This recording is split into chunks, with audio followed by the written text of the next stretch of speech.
A Court of Fairies and Fiction. Akafath Girls Podcast. Hosts Mel and Liv. Season 2, Episode 16 of Fire, Flesh, and Faculty. Hello. Hello. Hello. I have some things, like usual. Oh no. Some things I have collected over the last 24 hours. I like it. I know that there's been a lot going on your end, so I'm curious to see what you have to talk about. First, I want to start with what we were going to start with the other night, and then we got distracted, which was Sarah J. Maas's post the other day, which we can't ignore. The 4 and the 2? 4 and the 2. Yeah. 4 and the 2. People think that I'm crazy. I know I'm not crazy. She has said that she is a Swiftie. I'm not crazy. I'm just a Swiftie, just like Sarah J. Maas. So, okay, you have to explain this to me because I'm not a Swiftie. I don't know what this means, but I think it means that Taylor, doesn't she give out hints or she secret hides hints about upcoming projects at least 2 years in advance. Does she really? In what? Pictures or songs? In her music videos, in her mannerisms, in her sentences and interviews. Literally. Really? Like last year at, I forget what awards show it was. She won some sort of awards show. And then she had Taylor's version of, was it fucking, I'm totally blanking right now, of I think it was 1989, or no, it was Speak Now last year. She had Taylor's version of or whatever. But anyways, when she was accepting awards or when she was talking or whatever, it should go like this, and everyone's like, what's the 2? What is the 2, Taylor? What's the 2, Taylor? Fast forward to this year when she drops a double album. Is that what the 2 was for? Yeah. Yeah. So how do you find out what the Easter eggs are? Is she when I was doing this? Oh, she doesn't confirm them, but the fandom finds them, and then she's just like, How did this get started? I'm just curious. I don't know. There's an interview where she says oh, people, when I was younger, there were people pointing out I would put nods to other songs in some of my other songs or whatever. So I just kind of continued doing that, and then it became a thing, and then I started putting them in music videos and whatever. And then she's like, then it spiraled and I cannot stop. So her there's pictures from the Midnight's album where she's holding a teacup, and the teacup is a clock. And so she had a blue nail on I think it was the 8, and a black nail on the 2. So blue was 1989 and black was Reputation. So it was supposed to be August and February or whatever, or this and this. And she just leaves fucking Easter eggs everywhere. Everywhere. What? Photo shoots, music videos, everywhere. Wow. Her website will glitch at certain times as an Easter egg. Taylor Swift is a marketing genius. Genius. Yeah, genius. So when I saw this, I was like, fucking Sarah. Swiftie talk. And I think that marketing strategy that Taylor Swift uses, and Sarah J. Maas, I wonder if she learned it from Taylor Swift. I want her to use it. I want it. I want it. You should totally do the same thing. So, for example, when Taylor Swift was marketing for Midnights, she was doing Midnight's Mayhem with Me on TikTok, which was, I think, every Tuesday at midnight. She would drop a little clip where she would roll a bingo thing and pull out a ball, and it had a number on it, and then she would tell us what the title was for that track on Midnights, which hadn't come out yet. And so for specific tracks, for some reason, she would hold the phone that she talked into upside down. And so we're like, what's the upside down phone about? What's the upside down phone about, Taylor? Oh. And so then when the album came out, we realized that the upside down phone was the songs that had features on them. How did you associate an upside down phone with that, though? Because it was only the specific number of tracks. Okay. So she would hold the phone upside down if it had another person on it, a double duet. Oh my god, this is another language. I know. Now you know why I'm crazy. Between Taylor Swift and Sherlock and Nancy Drew, I'm all over the place. First of all, love Nancy Drew. Okay, I could never hate a fellow Nancy Drew reader, so thank God you brought that up. Yeah, I loved her. I was obsessed with her as a kid. Have you watched the series though? No, I didn't even know there was a TV series. What? Was there really a Nancy Drew TV series? Yes. Are you serious? Really? When was this? Oh my god. I live under a rock, apparently. Like 2019 to like last year. Are you serious? Wait, Dead what serious. was it? What It was was it on on? the CW. Of course it was Dude, on it's like CW. dark Nancy Drew. It's like dark magical Nancy Drew. It was fucking awesome. Why did they end it? Because so she was supposed to do another show and I don't know, they got canceled, but she was supposed to do another show and then the other show got scrapped and like Nancy was canceled already. So I was like, Oh, the fans were so pissed. I would be furious. Rightfully so. If your other show gets scrapped, come back. I know. I'm like, bring it back. Right. We need you. And you know, Well, it was one of those rushed endings where like her and the love interest like were cursed so they couldn't be together because if they were in the same room together or something, one of them would die or you know, stuff like that. And like it was like they like solved the curse kinda and then they just had like a little montage of like I guess the future or whatever, but it was so lame. I was so annoyed. oh my gosh, I hate that so much. Lately, they've been canceling so much. I'm gonna go watch that series, by the way. You have I'm gonna to. text you. They've been canceling so many good series and then letting these like really shitty series like live on. Have you noticed that? Yes. So And I it will had tell a you, huge fan base too. Like I had, well, I have, but I'm not active on it. An Instagram dedicated to the show. what the hell? Who is running these production companies? Because they clearly are out of touch with their audience. Like, Yeah. bring back Nancy Drew. Yeah. Blows Kennedy my mind. McMahon, who played Nancy Drew, was amazing. She was all over Twitter. She would respond to people like every time the show aired. Yeah. See, that's the type of stuff that like we all need right now because like shit's depressing. You She'd know, be like, "Happy Friday, my druids." why did I not know this existed? Nobody. I have learned so much about life in the past, like I don't know, 2 years, 3 years since 2020. Like a Sherlock fandom, Nancy Drew. I never even knew what AO3 was. Never had even heard of that. Never had My heard of fucking what teenage years. Oh my god. I'm like, when did this shit come out and where was I? That's what You know what we are going to do? We are going to do a Netflix or whatever the fuck streaming service it's on watch party of Sherlock and Nancy Drew together. Yes, and I love it. we're Let's gonna do it. We're gonna do I it. love it. My Can I friend, also when my go ahead. friend introduced me to Sherlock, it was actually like her birthday party. She was obsessed with it first. Like we were like juniors in high school, and like 2013, beginning of 2013, and I was like, oh, like Sherlock Holmes, like that's so old. She's like, no, it's like a new show, whatever. Like I'm so obsessed with it. It's awesome. Like it'll be fun. And there are two memorable things that happened to me during her birthday party. One is the fact that I had forgotten because I was a florist at the time that Aw. I had my pocket knife in my pocket and I sliced my thumb open. I was bleeding everywhere. And sounds two is that the first episode that she put on, I literally solved it in the first 10 minutes and she was furious at me the rest of the night. I love that she was mad at you about that. I think She was like, you saw it. Don't fuck with me. You saw it. I was like, I've never seen this show in my life. I swear to God. I'm like, it's the mannerisms. It's the tells. I know who it is. She's like, there's no fucking way you know who it is. I'm like, I will whisper to you who the fuck it is. And she's like, I fucking hate you. You're ruining everything.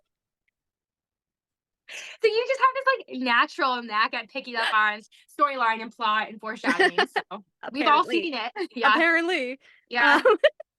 That's amazing. Yeah. I mean, my dad did teach me how to fingerprint people the old fashioned way when I was like 10. So that's literally amazing. He's like, oh, this is how you lift fingerprints off of stuff. I was like, oh, cool. Good to know. Followed by him handcuffing me and then literally forgetting where the key was. So that was fun for 2 hours until my mom came home. And what happens when your mom came home? Now she was like, what the fuck? She was like, you are glad I had an extra key on me. Were you panicking a little bit? No, because they weren't tight, but like they were tight enough where like even my tiny ass fucking wrists couldn't get through it. It was like the last prong of the fucking handcuff. Was he like, I really fucked up? He was like, shit, I actually have no idea where the key is. I was like, you didn't take it back before you did? What? So yeah, I've been handcuffed for 2 hours. It was fun. It wasn't fun at all. Oh, it's fine. Sounds terrible. It's okay. I mean, he used to tell us that the what do you call it? You know, those doors that open up to the outside like a storm cellar or whatever. Yeah, he used to tell us that like the storm cellar was like I don't even know, like a fucking ghost something. He used to freak me the fuck out when I was little. Yeah, was like, you're really gonna psychologically torture your adopted child, are you? Yeah. I feel like I've never been the same ever since. He was like, remember when you really thought that like those doors were haunted? I was like, fuck you. Fuck you. I God. never opened them either. Because he told me that a monster was gonna eat me if I opened the doors, and like I never opened them. And he's like, it's literally just the fucking storm doors. That Like, I hate you men, so much. dads, men, they all do the same stuff. But at least I learned how to play pool because he had a pool table when we moved in, so. Really? I never learned how to play pool. And like everyone used to go out and like play it in college I and love stuff. pool. Do you Oh. really? And I was just like, yeah, I'll get the I'm not ball in the great hole. at it because I'm short and I can't fucking lean across a whole table, but Table, yeah. I have literally, so like the tiny like lineup queue or whatever is literally my queue because I'm tiny. You're like, it's perfect. It's right here. I can reach it. I'm like, I'll I'll get get every the time, guys. tiny one. Yeah. Awful. I But hated that. I anyways, hated that game. But anyways, what do you think the 4 and the 2 means? So I know that it's hard for me because I was all over Instagram that day when it came out. I honestly was like, oh, 4 and 2, it's ACOTAR number 6. I was like, that's really cool. That's really great. But then she wrote that caption where it was like, my darlings or whatever. Are you laughing? What did I say? Nothing. You said the 4 and 2 is ACOTAR 6. You just said it so simply. Meanwhile, no. Meanwhile, that should have been everybody's first thought, and that was not my first thought at all. But like, I don't catch on. I'm not a Swiftie. I don't understand it. I think I'm too old, but I just saw that. I was like, oh, ACOTAR 6. And then I was like, is this legit? Like, did they pose this or what? But what threw She me had off to was have the picked caption. the photo. Yeah. She But picked like, the photo. why are they holding that up? It She has to be probably found it posed. and was like, oh, I can use this. Oh, this is good stuff. Good This is picture. good. Yeah. And then the caption was odd to me. And I was like, I don't know what this means. I need you and Eka to explain You were like, to me. guys. I'm like, explain to me what I'm missing because everyone's freaking out right now on the internet. And they were. What was They're your like, oh my honestly, what was your fucking reaction to my unhinged voice note that I sent? I was just like kind of initially I was like shocked and I was just like, holy shit, how does she? I was like really amazed at the timeline of everything that you knew. You were like, so in August, this blah blah blah, blah and then this happened, and this, and I was like, oh shit, that's a lot. I was amazed and I felt really stupid. So it was literally the first thing that popped into my fucking head was 42 because the 4 was on top and the 2 was on bottom. So I was like, what's the significance of 42? Is it 42 days from now? And so then I grabbed my phone. I'm like, what's 42 days from now? And it was like August 5th. And then I go, hold on 1 fucking second. September, October, November, December, January, February, March. 7 months before Sarah's birthday, which is March 5th. I was like, 42 days from now is August 5th. Are we going to get the announcement August 5th and the book on Sarah's fucking birthday? 7 is her fucking ACOTAR number. 7 months from August 5th is her birthday. That was, I mean, like when I heard that, completely in shock. If that happens, that's amazing. And I would find it interesting that she's releasing ACOTAR 6 on her birthday. Like, I'm like, It could be the novella on her birthday. I wonder. Mm-hmm. Have you seen anyone else who has thought the same thing that you did? No, not yet. I wonder. But then my crazy, crazy psycho mind was like, maybe it's deeper than that. I love that because that's so deep right there. I'm like, 2 and 4. I was like, oh, that's so basic. I have to think deeper than that. And then everyone's like, 6 for ACOTAR 6. I was like, oh, okay. I literally didn't get that until we're all down here.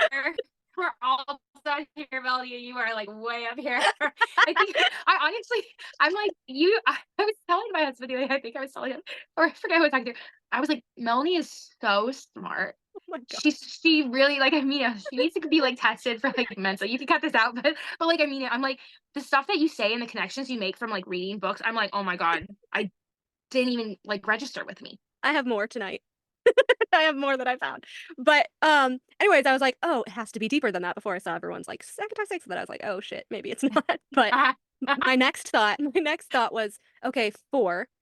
Does she mean the 4th court? And 2. Oh, that's right. This was what really threw me off. Okay. Yeah. So I was like, 4, does she mean the 4th court? So I looked up on the wiki the order that the courts were listed. And so it's very interesting what I found. Because on the ACOTAR wiki of Prythian, just the Prythian page, the Night Court is listed as the fourth court, which would make sense if it's a Gwenryo book. Because with that whole August theory, I had said that to the stars and back, like I love you to the stars and back, was going to be a Gwenryo quote, which is why she didn't use a direct Phazan quote. That was my theory. Oh, I kind of love that. Because they're the last Night Court couple. That's going to get a book. I love you to the stars and back. Yeah.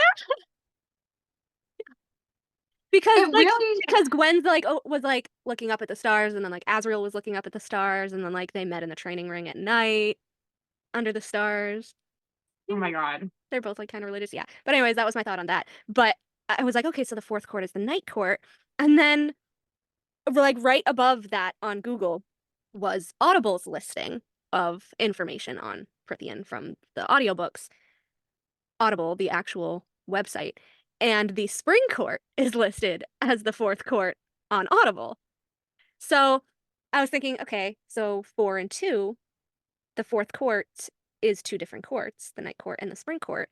And I was like, so is that like the 2 High Lords, Rhys and Tamlin, which made me think of your theory that there's going to be a Rhys and Tamlin fight.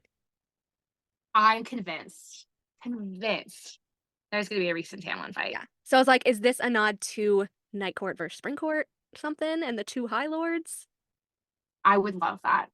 I would absolutely die if that happened.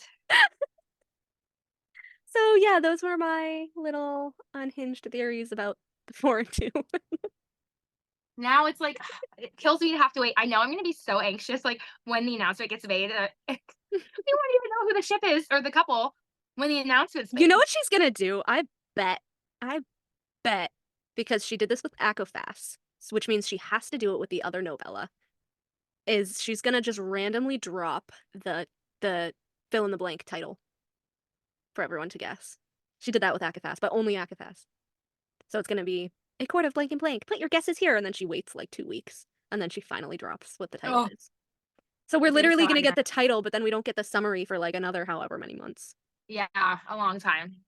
So do we get the title in August or something? I know. We really need to just focus on either her other series or new series. And I'm trying to put ACOTAR in like the back of my mind, as far back as I possibly can. Because the suspense is killing me. And then like now I feel like I'm starting to like pick fights about like ship wars, and I'm like, I am not that person. I need to like step back. You are that person. I almost went off on them today on that Tamlin art that was on there. And someone made some really crappy comment. Yeah. And I went and I was like, oh, I'm coming for you. And I, like, I did. Oh, I absolutely did. You really? did. Oh, I absolutely did. You saw which one I was talking that was really crappy? I'm pretty sure that was the same one. Yeah. And I read it and I was just like, oh man, I gotta pull back. I gotta rein it back.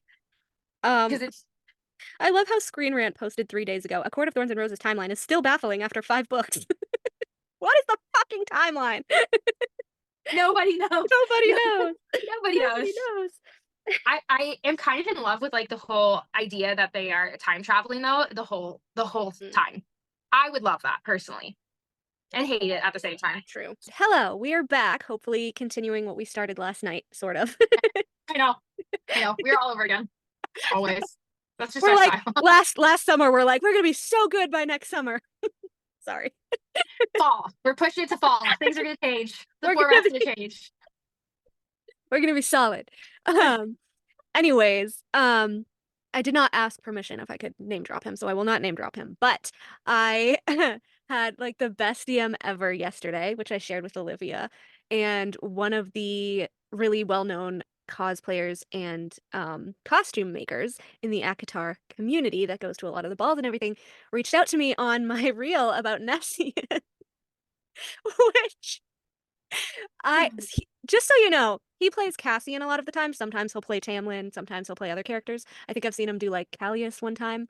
But he reached out to me and he's like, oh, I totally don't think they're mates either. Like, there's so much proof at this point, and like, it's crazy. Like, I could point out so many things that like go with them not actually being mates. And I was like, I need to immediately screenshot this for receipts and send this to Olivia, because she does not believe that people will DM me like this completely without me saying anything.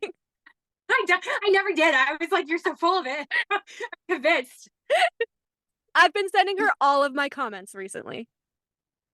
But anyway, he reached out, and so he was like, oh, like, I was like, oh, I have like a ton of reels where that explains kind of my stance and why or whatever. He's like, oh, like I'd be cool, I'd be interested in seeing them or whatever if you have them. So I sent him all my reels or whatever. He's like, this is so awesome. Like, yeah, I could put it together, but like you put it together so well. And then we got talking about like Cassian, and I sent him my reel about how I thought that Tanwin was his mate, and he's like, that's so cool. I never even thought of that. And I was like, yeah. And he's like, well, I was gonna make my wife like a Nesta costume to go with my Cassian, but now I want to make her a Tanwin costume to go with my Cassian. And I go, if you make a Valkyrie Tanwin, I will literally freak the fuck out because it would be based on my theory and it would be super cool, especially if he posted it. Like if he Oh, posted it, like I would did get so you? many followers too, which I just thought of actually. Holy shit. You guys, I wonder if you guys could like. I don't think you could collaborate on anything per se because I guess he cosplays. But I was like, I wonder if you guys could like collaborate somehow, or like you like bring him on the podcast. Yeah, we should. If he'd be willing to like talk about, Cassian and Tanwin and Nesta and where his thoughts are, and that would be super cool. We really do need guests. My eyes are burning again. Oh I know my God. it sucks because it's like we can only film at such like unique times. It's hard to. I know. We've had so many people be like, "Oh yeah, we'd love to be a guest. We'd love to be a guest." And I was like, we would have to literally figure out like a day where we could like sit down for like 3-4 hours with different people. I would, yeah. I think that we could do it. I actually do think we could do it. We just need to plan it like a month ahead of time so that I have a babysitter. Yeah. Because that would be cool if we had someone for like 2 hours and then another person for like 2 hours. Yes. A couple of those days, like one a month or whatever. We should. Melanie, let's do it. Like a 4-hour day, 2 people each, once a month. I feel like that would be. Let's do. Oh my gosh. Yes. Oh my God. No, I'm like seriously in. This sounds great. I'm so in. I have so many people. I have a whole list. Let's get him and his wife on. Like that would be super cool. Because I actually not talk to, but I have actually like talked in the comments and DM'd with like a lot of the cosplayers from a lot of these different troops, just because like I'd like their stuff, or I'd like comment some of my theories on their stuff, and they'll respond to my stuff. And a lot of them are like super chill, super nice. Like there was again like the guy that I was talking to last night, who makes all those super cool costumes or whatever. And then there's like another Cassian from another troop, that the Cassian and the Heiress from that troop that I've talked to. They're so like they're all super chill. Yeah, that's amazing. So the girl that plays Emery is super nice. I have not seen an Emery cosplay. Are you serious? Hold on. Yes, Adam. I think it would be wise for you to take a bath. We'll talk about it. Okay. Sorry. Yeah, it's Emery of Illyria. It's this girl that cosplays as Emery. We had this whole long conversation. We had this whole long, really nice conversation because a lot of times when I talk about how I ship Emery with Balthazar and not with Moore, people get really, really hyped about that and annoyed. Upset. The name comes out, which is ridiculous. But we had like a really nice conversation about it. She's like, I didn't even think about that. That they would actually be really cute too. And like she was like open to that as well. But she does do like a lot of like duets with like Moore cosplayers and like Valkyrie cosplayers, and it's like really cool. But yeah, I've talked to a bunch of them. They're super nice. That's amazing. So do they just go and like get acting gigs basically, or cosplay gigs? Yeah, and they go to like the balls and the yeah. So they're super nice, and it's just my Wi-Fi I think paused. There we go. Of him making the costume and like hand stitching every single scale on the Cassian costume, and I was amazed. I'm like, how did you learn? Yes. How did he learn how to do that? And that was another thing. That was another thing that I was like really flattered about, because he was like, "Oh, well, if I'm gonna make a Valkyrie costume, like, what do you think it looks like compared to like what I would think it would look like?" So we were like talking about that, and then he was like, "What do you think of the Cassian costume? Is there anything I should change?" And I was like, "People actually care what I think." I saw that. And I was like, you know what? I love that he asked that. Like, that's like that's what the fandom should be about. And like, he's a great. And we actually had like a really fun debate about the siphons because I was like, I always think that they're like bigger and they look like gems and they like glow with the power or whatever. And he thinks that they're like smaller because see, this is where Sarah J. Maas's writing comes into play, because this is why we could debate this, because in Akamath, which I was talking about, I was like, oh yeah, like Azrael shows Feyre his siphons, and they're like the whole back of his hand and they're on the gauntlet or whatever and they're glowing, whatever.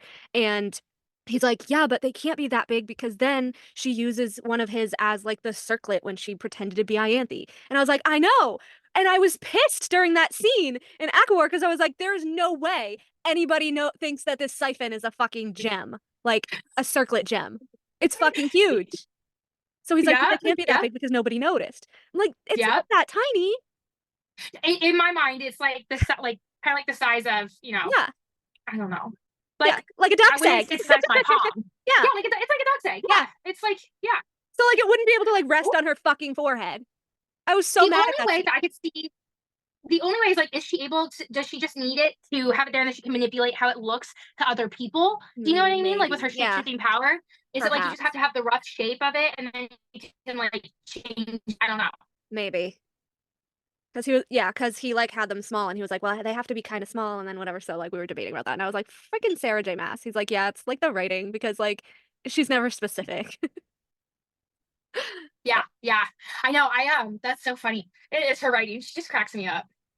She's a phenomenal writer. Did you see that video I sent you today about someone who was like trying to say that it's weird that we had Farrah's POV, not to change the subject, but that she wrote in Farrah's POV and she's the only POV that we've gotten and that it has to mean something. And I'm like, I feel like we get Aylin's POV and Bryce's POV, don't we? Like first person?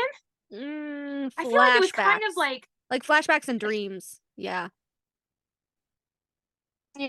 I just feel like I SJM don't know. wanted So I to thought do that was something kind of funny. different, and I really didn't like that we only had Farrah's. Yeah, I just don't. Yeah, I actually agree with you. I don't think there's anything like special to the POV change. I think she was just like, I just wanted to change it up. I honestly do. I don't think that there's like a whole lot more to that. That's actually one of my biggest pet peeves of Akasif, is that it's kind of like third person, but perspective wise, like you're in Nesta's head, but it's still third person.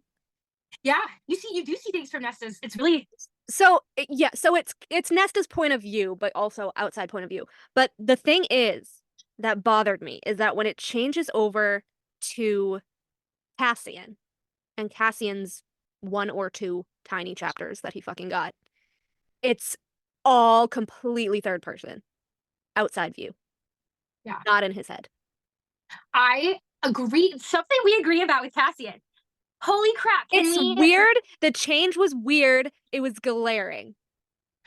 I feel like she did such a disservice to Cassian's character because had we just been in his head, I guarantee all the things that you and I argue about wouldn't even be an argument. I feel like that is something that she did on purpose. Why? I don't think it is. I think she's just changing as a writer, or she was preoccupied with. Yeah, I think she was pregnant or having a baby. Like, yeah, but she has editors and stuff. I don't know. They would have pointed it out. That's true. That's true. I still think that she's. So why do you? Is it because you think? I still think she's trying to distance the fandom from him, honestly. Because he's gonna die. God damn it. That's another thing that he said when he DM'd me yesterday. He's like, yeah, he's definitely gonna die. I was like, oh my gosh. Why are you breaking my heart? He cosplays Cassian and he thinks he's gonna die. What's his evidence? Why does he think he's gonna die? Because now I don't know. I need to hear it. I'll just tell you what he said at first because we didn't really like. I sent him like my reels or whatever, but he's like, yeah, he's like totally gonna die. I was like, thank you. Nobody who likes Cassian wants to believe it, and he's like, yeah, it's gonna happen. But it was funny. So this was on my. Oh my gosh, it can't happen. When I did the reel about the biggest reason why Nesta and Cassian can't be true mates, and how I described how like even when she was turned Fae, she did not have the body to have his children. So even right then, they were not equals, and she couldn't have kids. No, she didn't. She didn't. Oh, that's right. She asked for it later. I was confused on the sequence. She had to physically change her body to do so, begging the mother when she brought Feyre back. But anyways, he put, I have the same thoughts. There's tons of evidence that they are not true mates. Personally, I believe Cassian and Death itself are mates. Remember when I said that Death connected itself to Cassian? Yes. Thank you. So when Nesta took on the powers of Lady Death, she became a stand-in for Cassian's mate. I could give away more evidences, but that's the basics of it. This is also why I think Cassian's definitely going to die, since Elaine also saw his death, and Death wants its mate to come home. That was a good one. I hate it. I hate it. Again, because did he bring that up too? I think he brought that up too later on. Because then I was talking about the nightmare, when she had the nightmare and she was Death itself, and it says like it turned toward him. Like it was peering out at him through Nesta. So there are so many different ways that they can't be mates. She literally just has to pick one. Just has to pick one. And if she doesn't want to pick one, she's just going to kill him off and then explain it away when Nesta doesn't actually feel anything. Fucking hollow. Oh my god. He's going to I die. hate it. I hate everything. He's going to die. So sad. No, he can't die. He can't fucking die. Because he's a main character. He's not. She didn't make him a main character. Main characters get POVs. That's why she stood back and put him in third person. Think about it. He's never had a POV.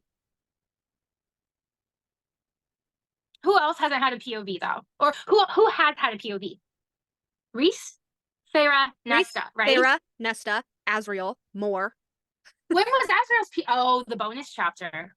Moore's was in Akafas when she was thinking about the border with Eris. Okay.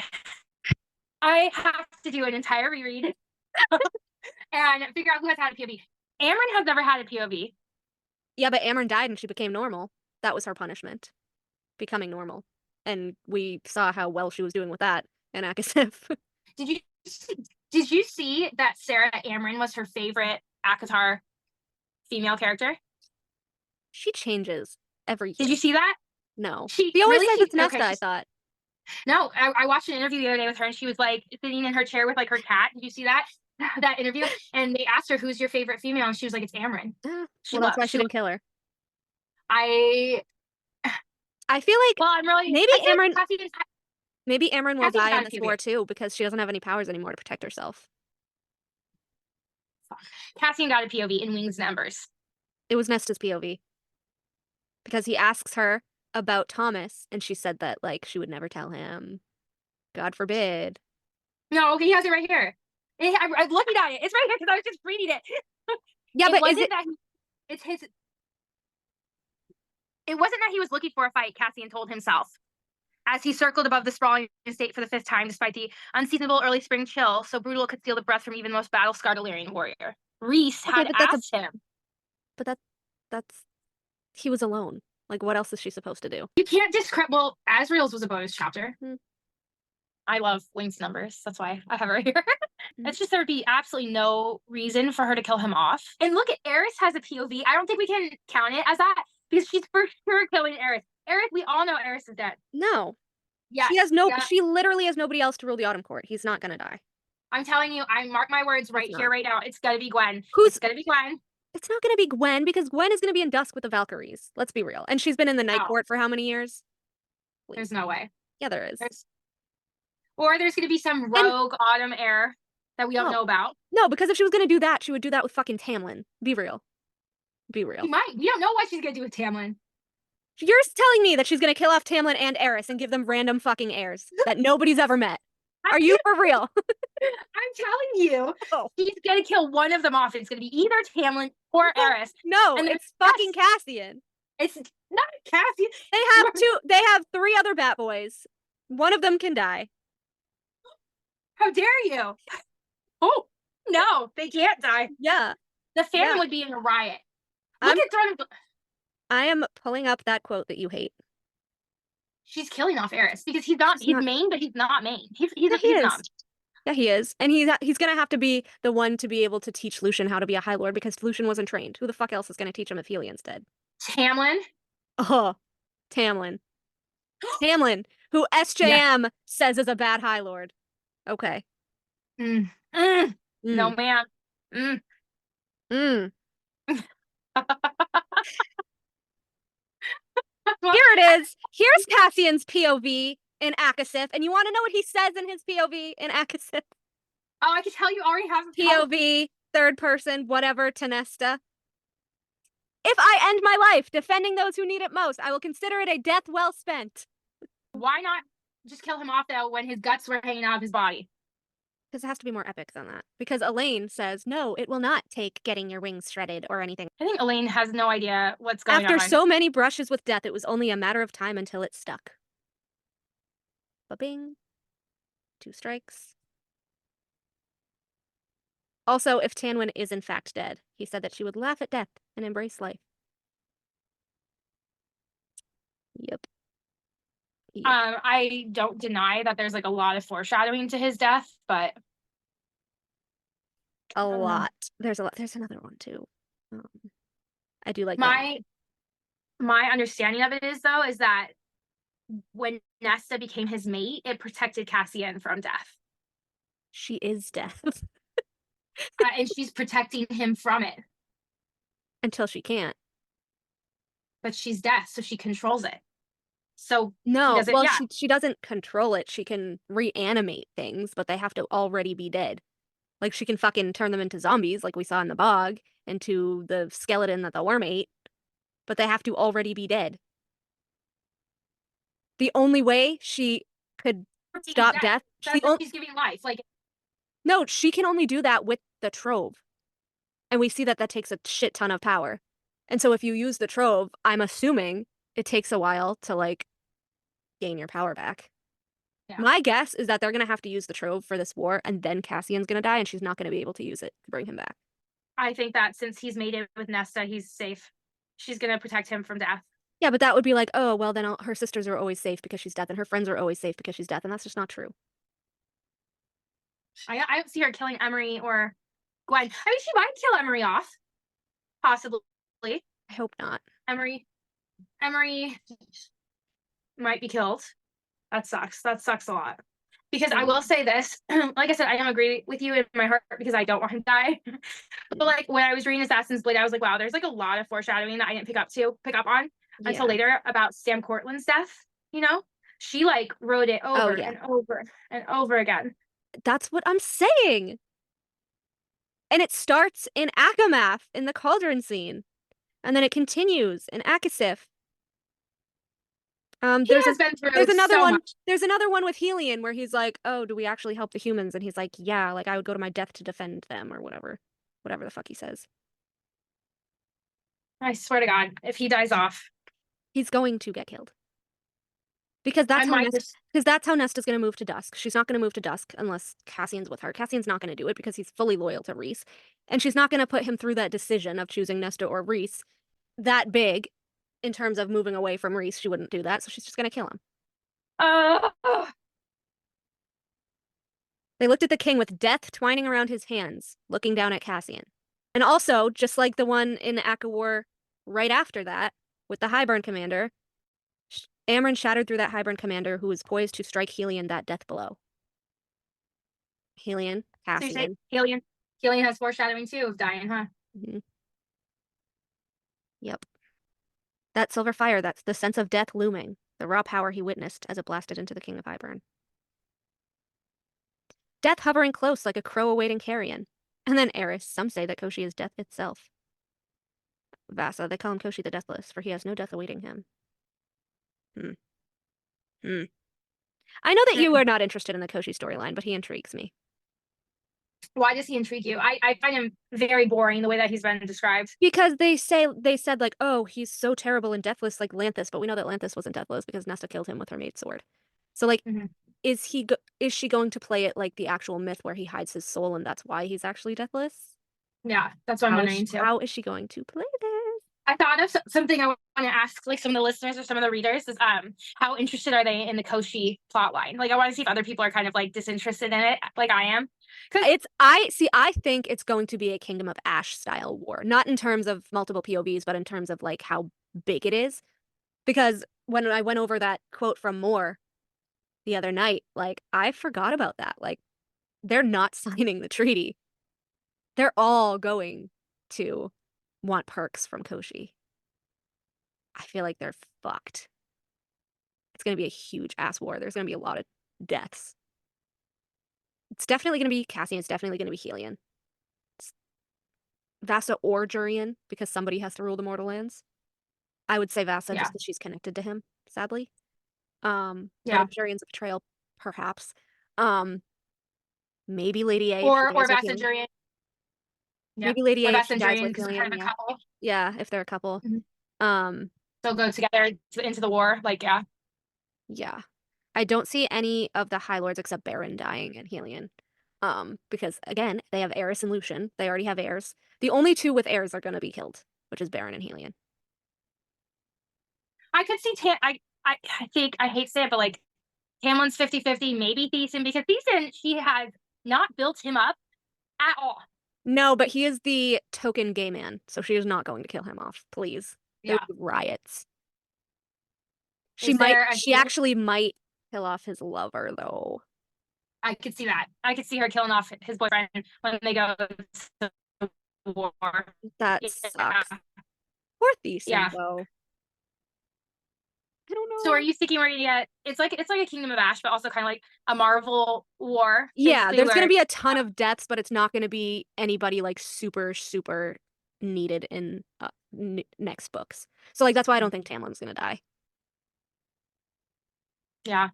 I feel like we're gonna see Bronn and Hart on the list. Again, maybe brought up possibly. Alice and her nephew. If she didn't already die because of Finra. Fucking Alice! Again. Alice, come on up to the front lines, lady, because you gotta answer for your sin. Come on, Alice. You know, Alice better be there. Alice better fucking be there. Alice just disappeared after the second book. Tarquin can adopt her nephews. It's fine if Alice dies. Don't even get me started on her. Okay, real question. Do you think we're ever gonna see Alice again? Be honest. Fuck no. Fuck no. Fuck no. Alice is the fucking Vaughn of ACOTAR. She already has no idea that she even added her into book 1. It is hilarious. No. Alice, why the fuck was she not mentioned in ACOWAR? When Tarquin's like, you're the reason that Hybern trampled Adriata. She wasn't thinking like, where's Alice? Actually, I think she does afterwards. But like it's a passing thought. It would have been the perfect time to bring her character back, and she just like because hey, bitch. Alice, you're the one that fucking helped her, and then now your fucking city is destroyed. It's partially your fault, bitch. I wonder if Alice realizes it. Like in my mind, is Alice like sitting there just like shit? I'm gonna get a fucking blood ruby if I can get to this bitch. She's like, I don't want the rubies. Cracky me up. I love it. Is there any other characters that we'll never see Bronn and Hart again? We'll never see Alice again. We'll never see the Naga, the Bogey, the Puka. There's like a lot. There's so many. many. See it ever again. The adders, because they clearly, apparently, they wiped out the whole species by killing 2 of them. Yeah. Which also, when you think about the adder more, I don't know. There's just a lot to it. It just like to me signifies more of like Prithian being maybe hellish. I don't know. Possibly. It's just weird. It's honestly, I don't know why we were all thinking collectively that after the war, the entirety of Hybern's people were dead, but they literally have a ton of people still alive, living on that island, just waiting to strike back for the second war, and I forgot about that till Moore brought it up.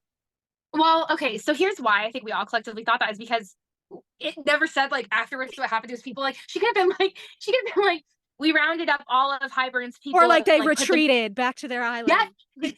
they were getting onto their ships and we tried to go after them and just decided to like let them go out to sea. I mean, nothing. It was just like hard stop. And then we flash back to the war is done.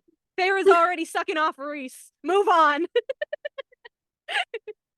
Papa A is dead. It's over. We're done. No, but I did love how they did kind of mention that they took some people prisoner for information. And then meanwhile, Tarquin's just like drowning them on dry land. Tarquin's like, I don't give a shit what they know. Dead. You're dead. You helped kill my fucking family. You're dead. I love Tarquin. You know what? I hope we get more of him. I pray not because if they fucking kill off Tarquin and make Varian his heir with Amren, I could see her doing that. Actually. I forget. No, not Tarquin. Not Tarquin. I told you this, and I told you this. Every main character is going to have their own court. I told you that. Amren and Varian. But if she killed off my unproblematic High Lord, the only unproblematic one, I will riot. Fucking riot. Well, think about it, right? Because Tarquin's entire family, except for Varian and Cressida, were murdered by Amarantha. That's why he became High Lord. He was 30 at the time, which is like super baby for the Fae, I guess, like babyish for the Fae, I guess. And like now he's 80 and he's still the youngest High Lord. And is Varian older than him? I think Varian's probably older than him. I Crusade's feel like he probably might be. Crusade. Well, Varian and Crusada are siblings. Crusada's older than Varian, so it depends on if she's gonna go with the arc where she like fixes the magic and it can choose females, because it might be Crusada. Yeah. But I kind of don't want her to do that because I don't want an excuse for people to say that Elaine can take over Spring. I just don't want that at all. That's been a thing lately. Everyone's don't- been talking about it. So stupid. No. I swear to God, like the whole thing is we're just gonna see all of our characters, like all these characters take over the courts, and like we're gonna lose Tarquin and Tamlin and Helion and Baron. See, if she wipes out all of this generation's High Lords, she better be fucking getting rid of Rhys. I would be so mad. Oh no, he'll be the only one that No. sticks No. because he has an No. heir. He has next. No. He also has a fucking heir and a High Lady. Kill him. Kill him. Kill him. Vanquish his Valgy ass, please. I love that comment you sent me. I was tackled at that girl's comment. How she's like, that was a theory that was just made up by this when the girl Valkyrie said the theory, and she was like, what she said, she's like, oh, that's just a theory that this content creator made up for her page. She hates Rhys. Like, I She literally hates- gave you fucking quotes and like. Also, I'm on my first reread of Tog. I am not the only person who has said this. I was gonna say, like, that's a pretty popular theory. It's a feel like. very popular theory. Like, what the fuck? Anyway, Red Dog, you should have asked. I was like, I love what? Yeah, she was just very pissy. I don't know. But going back to the siphons real quick, do you remember how one of the big things with Gwen and Elaine is that the invoking stone and the siphons are kind of the same thing? Yeah, I remember that. And how I said that the siphons had dragon fire in them because it pushed away Princes of Hell and I whatever. remember that. When I tell you I was looking up quotes for my Moore theory, which I'll get into after this, and I came across something that I had highlighted that I had never gone back to, which I feel like happens all the time now. And when I tell you, I physically had I was literally like, and my aunt's like, what the fuck is wrong with you? I was like, oh my God. I need to read this to you because I did not remember. Okay. This is when they're going Okay. over the wall to visit her family to ask about the queens and shit. And so, Feyre says, as a fairy, I couldn't see it, but I could hear it crackling with power, the tang of it coating my tongue. So she's talking about them passing through the wall from above because he's flying. It's aberrant, isn't it? Asriel said, his low voice nearly swallowed up by the wind. I can see why we were deterred for all these centuries, I admitted. Every heartbeat had us racing closer to that gargantuan, nauseating sense of power. You'll get used to it, the wording, he said, clinging to him so tightly I couldn't see his face. I watched the light shift inside the sapphire siphon instead, as if it were the great eye of some half-slumbering beast from a frozen wasteland. Holy crap. Melanie. Melanie. How did you find that? Wait a second. Wait. Oh my God. It was like the Are only you thing telling- highlighted on that page. Are you telling me that we have a second Ariadne in the Illyrian siphons? Asriel? Or are you saying it's just yes? Or is it just dragon is- fire? Or is it That just dragon powers them. fire, like you said? Are the Illyrians... This might actually be a good time to go into my dragon theory that I never actually got to. I was under the impression that the Illyrians had some sort of dragon essence, whatever, with them when they were made. So, because it's their Yes. killing power that, right? That Yes. powers their siphons? Okay, so this is why the astronomer was brought into Crescent City, is to explain to us the siphons of power and that there's dragon fire involved with the Illyrians. There has to be. Because, again... Freaking this. Because remember when I said that I swear to SJM was trying too hard to give Cassian like the element of fire to be with Nesta or whatever? But what if it wasn't to be with Nesta? What if it was just the Illyrian part of him? Oh, it gleamed, Yeah. it flared like ruby fire, ruby flames. Yeah. That's what it says. Flames. Oh my God. But also, right, like, is this a nod to like the witches in Tog and Abraxos? I haven't met him yet, but I had another theory though, which is kind of maybe a little more probable. So we know that Vespers was hidden under the ground, right? drawing, Right. giving and receiving power. This does say, great eye of some half-slumbering beast from a frozen wasteland. We know that the cauldron was originally in a frozen lake in Lapland, wherever that is. So, Oh, is it powered by the cauldron's original guardian? Was that like the Ouroboros snakes? Was it a dragon? And that's where interesting. the Hewn City serpent beasts kind of Hmm. come from. 'Cause Interesting, I Melanie. feel like this beast is actually half slumbering, like Vesperus, because she was Yeah. alive, but she was like in a magical coma. So Yes. what if when the cauldron Okay. was taken from wherever it was guarding it, it fell into a magical coma, but it's still giving and receiving power, and Power. the power goes into siphons and invoking stones and things of this nature. I like it. I like it. I'm so shocked right now.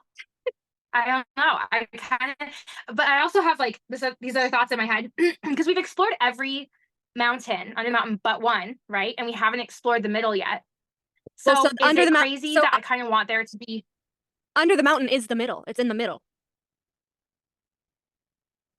Right, but we haven't really dived into the Yeah. middle because apparently there's witches there. There's a bunch of other things that we haven't, Creepy. like Vesperus is like, just, yeah, Put me in the middle. No, bitch. put me in there. Put me in the middle. I'll be No. okay. You'll never see me again. Bullshit. Bullshit. Bullshit. There's something in the middle. Okay, Asteri. No, Yeah, she wanted to bullshit. get under the mountain to get that first light core. I'm telling you. So is it surrounded by like a dragon or something? Is that where the missing sword is, in under the third mountain in a dragon's lair? Maybe. Like, are we gonna What see it be protected by a? what if that's why Amarantha took the credit for carving under the mountain? What if she knew that there was something under there? Because her sigil is a fucking sleeping dragon. Dude, there's a fucking dragon. The sleeping There's a dragon! There's a dragon The under. half-slumbering beast from a frozen wasteland.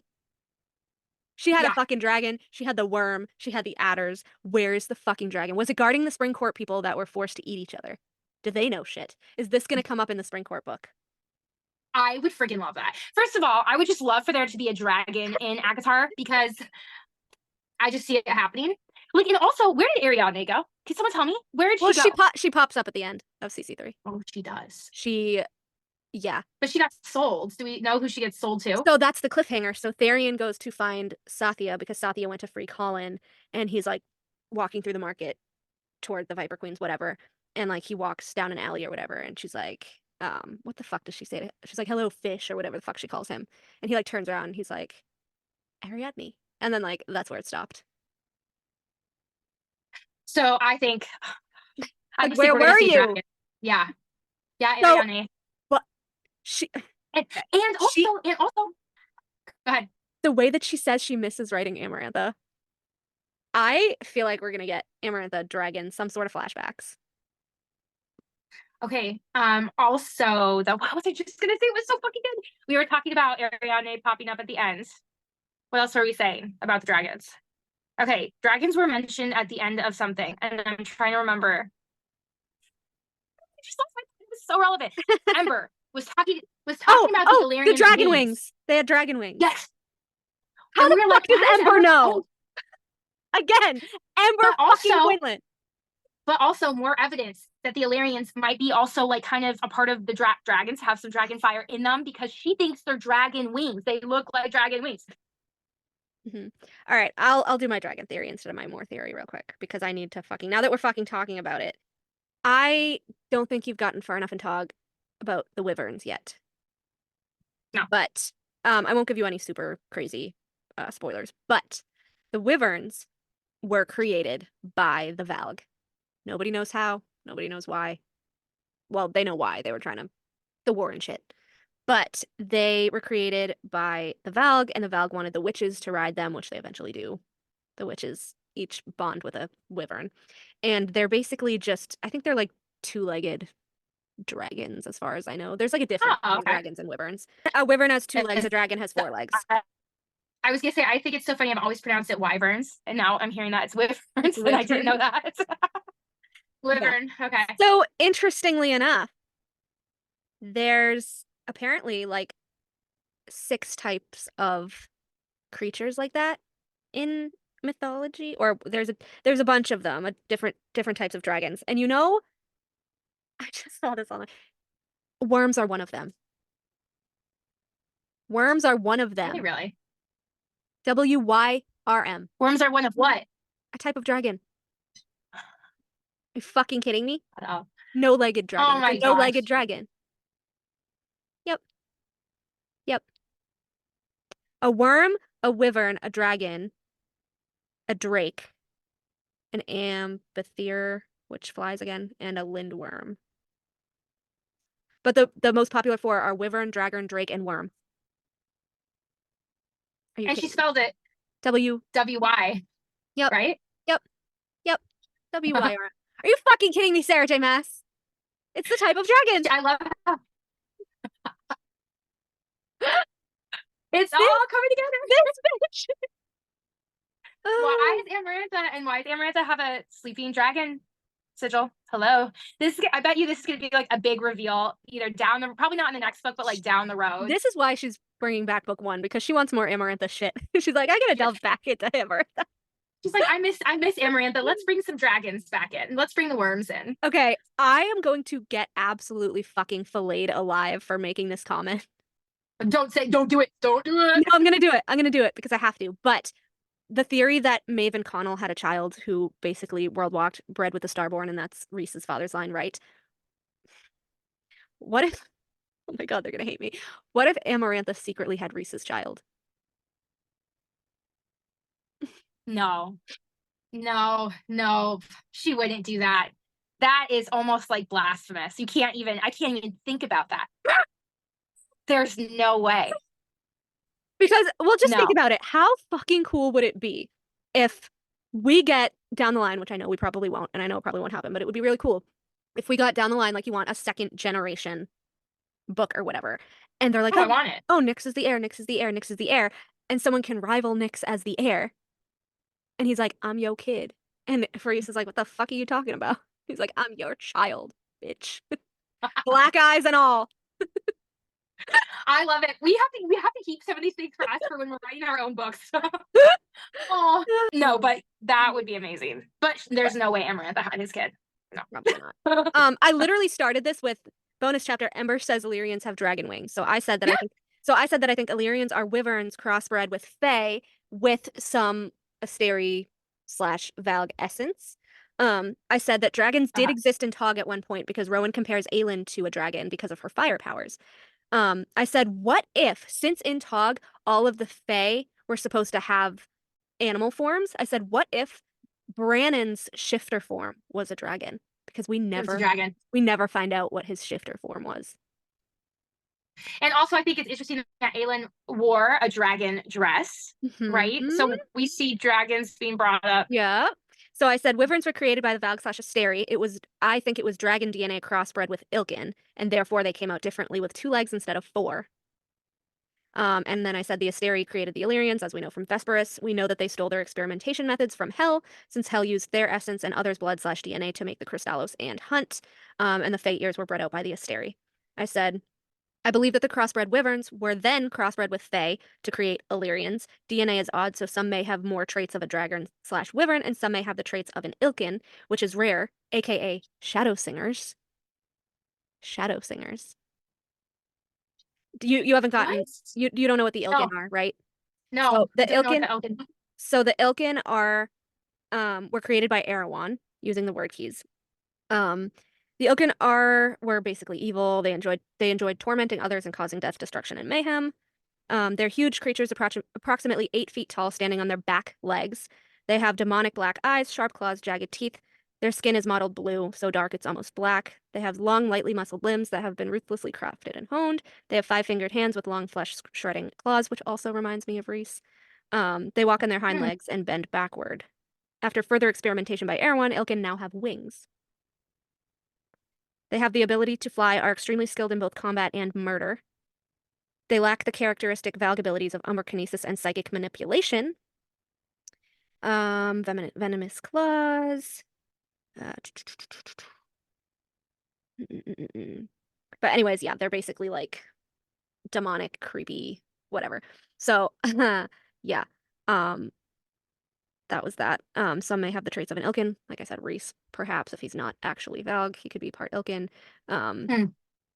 Shadow Singers, because the what did I say? The Valg had shadow powers too. Since Fey blood is more potent than lesser beings, the Illyrians are still humanoid but have the wings. If they were Fey bred with Wyvern, which is a crossbreed of dragon and Ilkin, monsters meant to hunt and kill and be ruthless, this makes sense as to why the Illyrians were bred to be a purely brute force army, and they have uncontrollable killing power without siphons. Because Oh boy. they're literally like watered down Ilkin crossbred with Fey. Interesting. I said Cassian and Azrael are compared to big beasts. Azrael's siphons smolder and flare. Thera even says his shield can be an incinerating wall of power.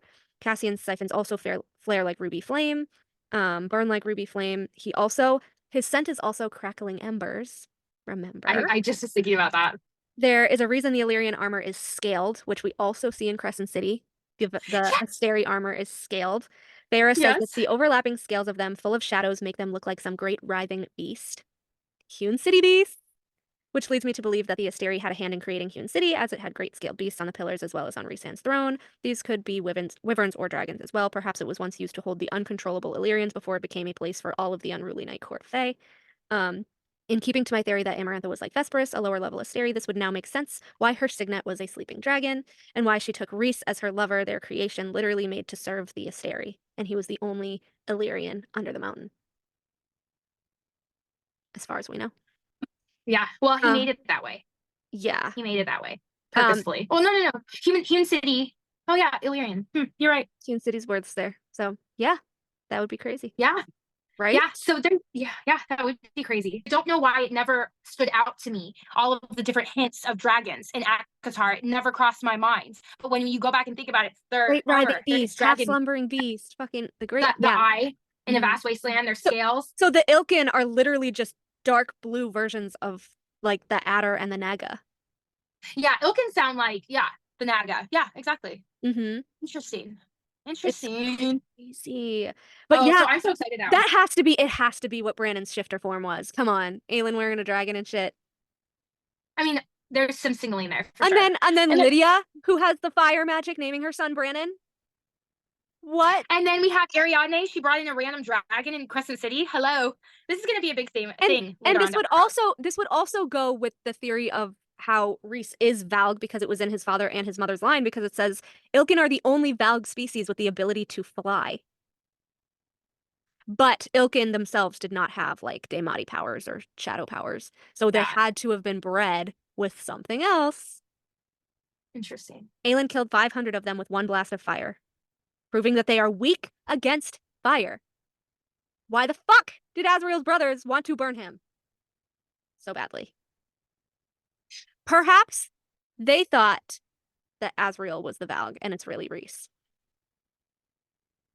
I cannot wait. I'm so excited. I want to see the And dragon. like, how does this tie into like Mor's shadow powers and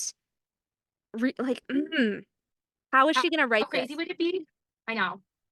Because who's gonna have the dragon? I mean, I think the dragon might just be like a plot line, like a separate plot line. I don't know. That they're gonna have to go against. I don't know. Because I still think Mor is an Iron Teeth Witch Queen, like Manon. Oh, I've heard that a lot. Did you see my reel? Is Mor gonna be? No, I didn't see it. Yeah, I didn't look at it.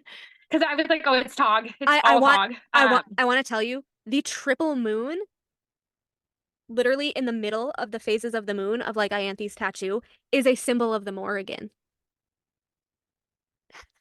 Why would Ianthe? But doesn't Feyre also have that on her back? Yeah, down her back, like the Night Court, yeah. But again, Mor was supposed to be the original leader of the Night Court. Remember?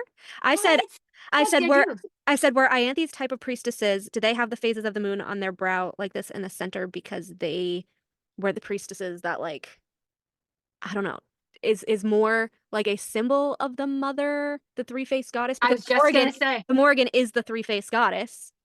Yeah, I was just gonna say, is Mor the mother? Like, because she has blonde hair. I feel like she might have been like named after. I don't know. Okay. The Morrigan was often depicted circling the battlefield in the form of a raven to carry away and eat carrion, though she could also appear as a beautiful woman to seduce powerful men.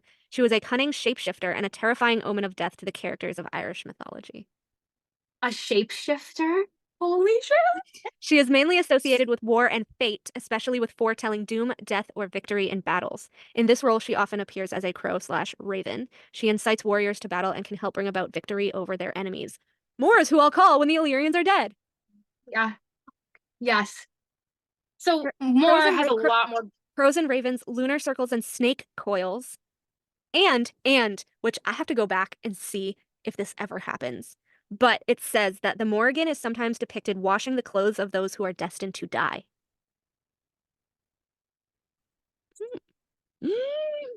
Morrigan's name translates to Great Queen or Phantom Queen.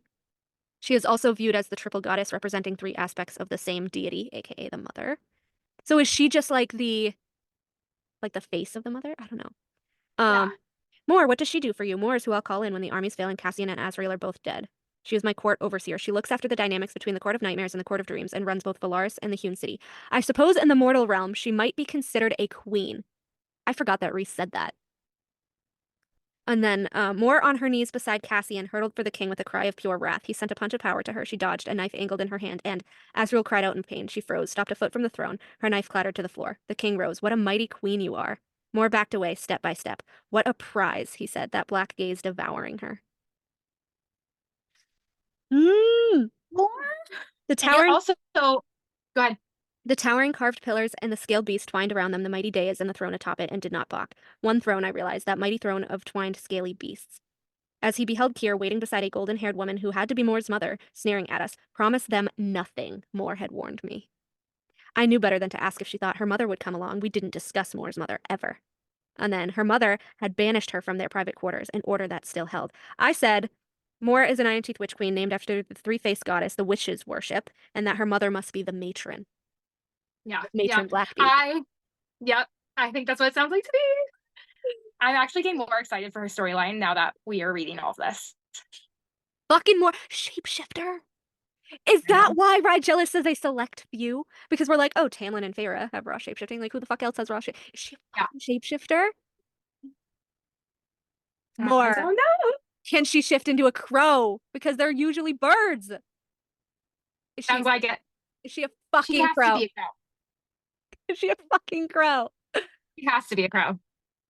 Oh my gosh, I'm so excited. The Morrigan is also said to have a son named Meki, who in mythology is an evil figure with 3 hearts containing a serpent. That kind of sounds like Koshi. Interesting. When Meki grows up, the serpents rip their way out of his ribcage and spread fire and destruction across the world. And she also has Brigid, the daughter of the Morrigan and Dagda. Sounds familiar. Mm. She was also, we need to hear a little bit from you. She was also the Irish god. Oh, Brigid was the Irish goddess of spring, fertility, and life. Huh. Yeah, there's something with her and Hybern. Like, what was that about? Yeah. Dagden and Hybern, and she's an Irish goddess. What the fuck was that about? Yeah. And he knew she was a queen. Oh yeah. But she does have a son, so Cormac theory.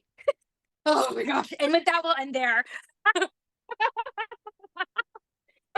I swear, the day we find out Cormac is officially dead, He's not. He is not. I'm calling you Melody. When Cormac pops up in ACOTAR in the next 3 books, and when Cassian dies, I'm expecting that bottle of champagne. I'll keep my promise. When Cassian dies and Cormac's alive, I will mail you nice champagne from across the country. Oh my god. Well, hello. Hello. That's a surprise. I'm like, oh, okay. It's the Dread Trove mask What? with the sun and the. Yep. Oh my god. It's a real life That's rendition. dope. Yeah. Did you like get it 3D printed? I or? did. I did. That's awesome. That's good. Oh. I was like so excited. I was so excited. Yeah, I would be too. I didn't post about it because I just wanted to surprise you and Olivia. all week. I just saw it on the screen and I'm like, all right, I'm game. Yeah. Like literally all the little details. It's awesome. Like the flames. Imagine if Nesta had come with Feyre in the beginning of Avatar and found the dead troll mass and was there with Tamlin. Like, imagine how different that would be. It would have been so different. Crazy. She would not have wasted time on that worm. It would have been dead in seconds. Literally. Ugh. Yeah. And then Helian's like, get it away from me. And it's like, but Helion, it Cover has it. your little son. I know. It's his symbol. I'm kind of annoyed It that has the snakes too. I'm kind of annoyed that he like didn't mention that. Like Sarah didn't have Helion be like, why is my court symbol on it? But then he was like, oh, well, my ancestor must have misused it, and that's why it's imprinted in my blood, that it makes me feel weird. Which says a lot about Lucian. I worry about my little Lucian. Because, like, so everyone's theory is that, like, Nesta uses the mask the most, and then she used the harp, so they were wondering if, like, Elaine was going to use the crown at some point. I think Pharaoh's going to use the crown. Which I was like, I don't know. But, like, I just want Farah to, like, not. Like, we've had enough of her. We've had enough of her shenanigans. I had enough of her shenanigans, but I'm ready for her redemption arc. Because I do have a little bit of a personal bias for Farah, even though she drives me nuts. Yeah. I want to see her grow into a good person. I know. That's the thing. I just think, like, I feel like as long as she's connected to Rhys, she's never going to be the person that she was in book 1. Like, she was so happy in the Spring Court And until, she's like, oh, my real soul is a beast and I'm part wicked, and like, but you weren't. You were like a decent person until you were his mate. Like, she wasn't wicked. Like, traumatized? Codependent? I mean, I guess like the Andrus thing was awful, but at the same time, I get that she was kind of starving. But when she was like, oh, that's too big to be a real wolf. Well, if it's a fae, who cares? Good riddance. And then she like killed him. But like that was the point. She had to kill him with hate in her heart for fae. But like, poor Andrus. I want to know about Andrus. I want Andrus flashbacks when we get Tamlin's story. That's what I want. That's why I feel like during Starfall, the one who like slammed into her face was Andrus. Like, he's just a falling star and he like slams into her face, like he just bitch slapped her. That would be hilarious, honestly. That's my headcanon. I saw someone post on Tumblr. They go, honestly, in another lifetime, Andrus and Claire Better would be haunting this narrative. I was like, yeah, as they should. As they should. Maybe they're fated mates. Can you imagine if Andrus and Claire were mates? Oh my god. And Nesta brings him back from the dead, and they come back to see. Ooh, what if that's the big betrayal? That would be. Or if we do eventually see the pelt in Crescent City and Hypaxia brings him back. Ooh. Andrus. Because remember how we said that like we think the mercenary was Fury? And like what if she brought the Asteri the pelt to like experiment on for the harpy, like to bring the harpy back and everything? And I was saying how I wanted to see Andrus's pelt in the fucking lab. Because they had like wings and all this stuff. Like I wanted to see like pelts and like eyeballs and like so I wanted to see his pelt. I wanted to see a couple eyeballs like Amarantha. I want to know if Jurian stole Claire's body and brought her back to life as like here you go, your life was taken. Because he loves humans, right? Because he's human, but like I see him making like zombie Claire, and Claire's just hiding somewhere. Stop. Do not give me hope that Claire is alive, okay? Sarah forgot about Claire. She doesn't care. Everybody forgot about Claire, and like, oh my god, even Sarah after book 3 forgot about Claire. Like, she didn't even take her body out to bury her or give her a funeral pyre or anything. She was just like, oh yeah, me and Tamlin hand in hand, la la la la la la, we're going home. Hello. 3 months later, it's not home anymore. Ooh, I like what I'm hearing on this. I want to hear more. Oh, zombie Claire? She said, what if Jurian took Claire's body and they also put her in the cauldron? I would freaking love it. Also, I was keeping this a secret from you all week. I have the Dread Trove mask. I'm like, where did you get that. That's amazing. It was She got it 3D 3D printed. printed. You got that 3D printed? So there was a girl on Etsy who was selling the instructions to 3D print it, and I asked her, I said, would you ever 3D print any of them and sell them like already made? And she was like, I was actually thinking of doing that. I'll let you know if I do. And then she messaged me like a couple weeks ago and she was like, I made a couple and they're up if you want one. I was like, I absolutely want one. I like bought it immediately. Oh my gosh, that's amazing. I know. Look, it has like the sun and the flames and the serpents. I was gonna say, can you like give us like a detailed, did you already do this? A detailed description of Yeah. this mask? Yeah, let me put my glasses on because I cannot see any of you guys right now. So like the sun And the and the serpents. serpents, the flames. Wait, is that a rose right there? Could be. On the other side. Oh my god, that's like legit. It's like the legit mask. Hold on. I have the picture. I found the picture. Now my forehead's all red. I found the picture to that was drawn up. Like it like that was Nice. the hold on. That was the Yeah. yeah. Wait, who drew that? I don't know. I found it on Well- Pinterest. That one and this is Nesta wearing it. Wasn't it also like part of the book cover with the new Yeah, I think it was on the side of creeping to the side of the book cover, yeah. Oh my gosh, it is. It is. I actually found, which I don't know if I can get it this week, but I actually found the crown on Mercari. Because I guess Bookish Shop or some sort of book crate had given people the crown as part of their box like a couple years ago, like right after Akasif came out. And so someone is selling theirs. Kind of want it. I kind of want it. But then I'm like, I'm not buying a harp unless it's fake. So You can get one of the box harps. I need like a fake harp. You can actually get a working harp that's a box. Like it's a box harp. It doesn't have the same tenor as like a regular harp would, but because it's smaller and it's from cardboard, Yeah. there's that. There's also an auto harp, which I have an auto harp. What is an auto harp? Wait, I don't even know what that is. It's this very 90s, 80s, 90s goth instrument that not many people know about, and it doesn't really sound like a harp. It looks like a lyre, but it's a harp. It's an auto harp. And you have it sitting on you and you just play it. Do you know how to play? No. I just pluck strings. That's all I do. Speaking of the harp though, I've been like thinking about like the part which I think we went over last time, but the way that it specifically says that like she accidentally plucked 2 strings and like what the fuck was that other string? Because I do still kind of think that it was like the portal string and that's how Cormac was sucked into Prithian.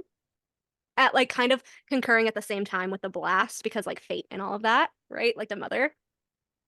But like if it wasn't, like what else do you think, like what other string could it have been? Because I don't think she went into detail about all the strings. There was just like the portal one, and then there was the time one, and then there was like I think whichever one got her out of the prison, the one that allowed her to winnow.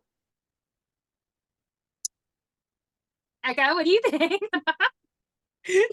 What if one of the strings she plucked is the reason why Reese is like all valgy? Oh, that would be so cool. Like the fate string. That would be cool. I also was talking to someone yesterday and I made the biggest realization ever and I felt like really fucking stupid.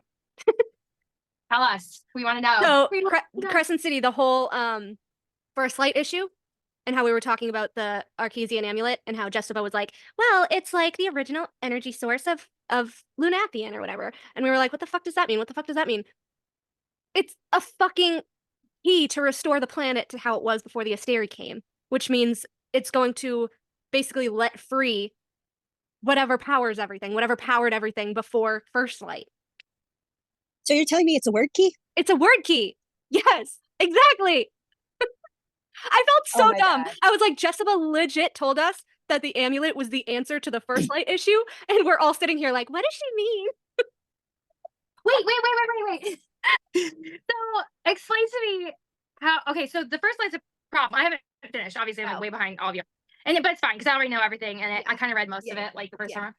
So they don't like the first light, or what's going on with the first light? So the first light was the magic that the Asteri was taking from people, eating from people, and then storing to power themselves up. So Bryce destroys the first light core. Okay. Because it's like taking the magic from everybody. Which is why she had to give them all the antidote and all of that stuff to get their original magic back and all that. So without the first light, she's like, we can't power like our electricity, our electronics, like lights in the city, like nothing. It was the power grid. Okay. So then she was like, what are we going to do? Because we're going to run out of it soon, and we're not going to have any tech, and we're going to be old fashioned like Prithian. No. I think Starfall, like with the stars falling, I think that's first light. Yeah. Or well, is it? That would be second light, wouldn't it? Because the second light comes from the dead. Oh, yeah, that would be second light. Yeah.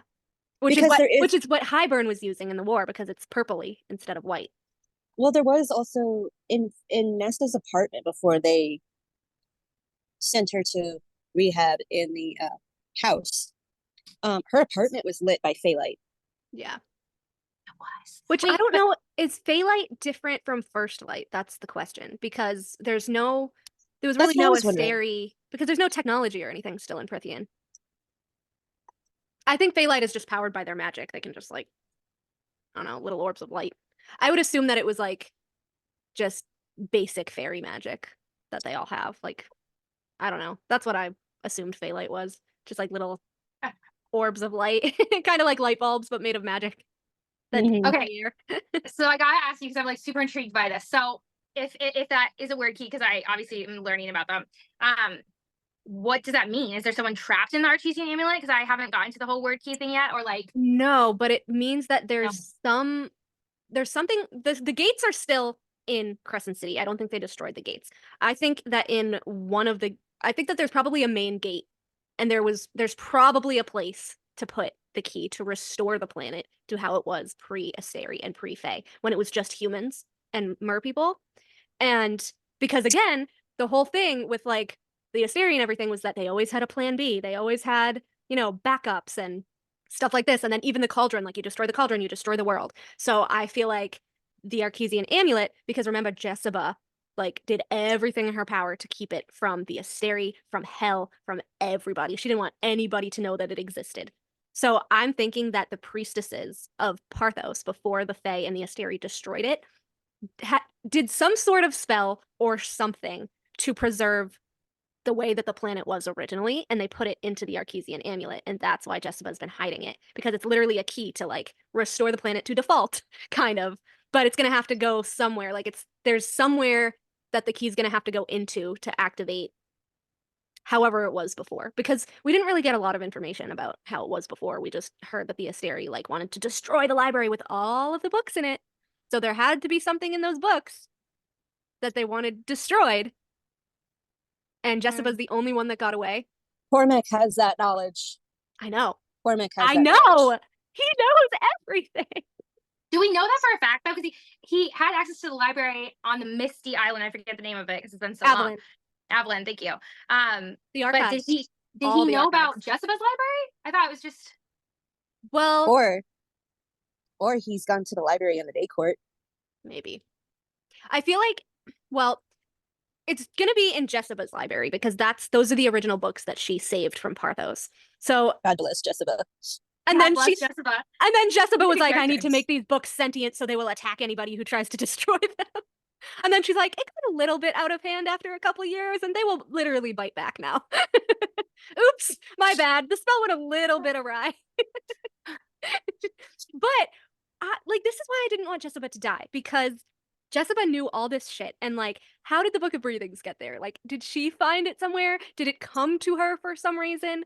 It came to her because Feyre just like chucked it into the cauldron. Yeah. And then it just went bloop. Bloop. Jessica's library. That, and then the which I'm totally blanking on right now, but the book from Tog was there too.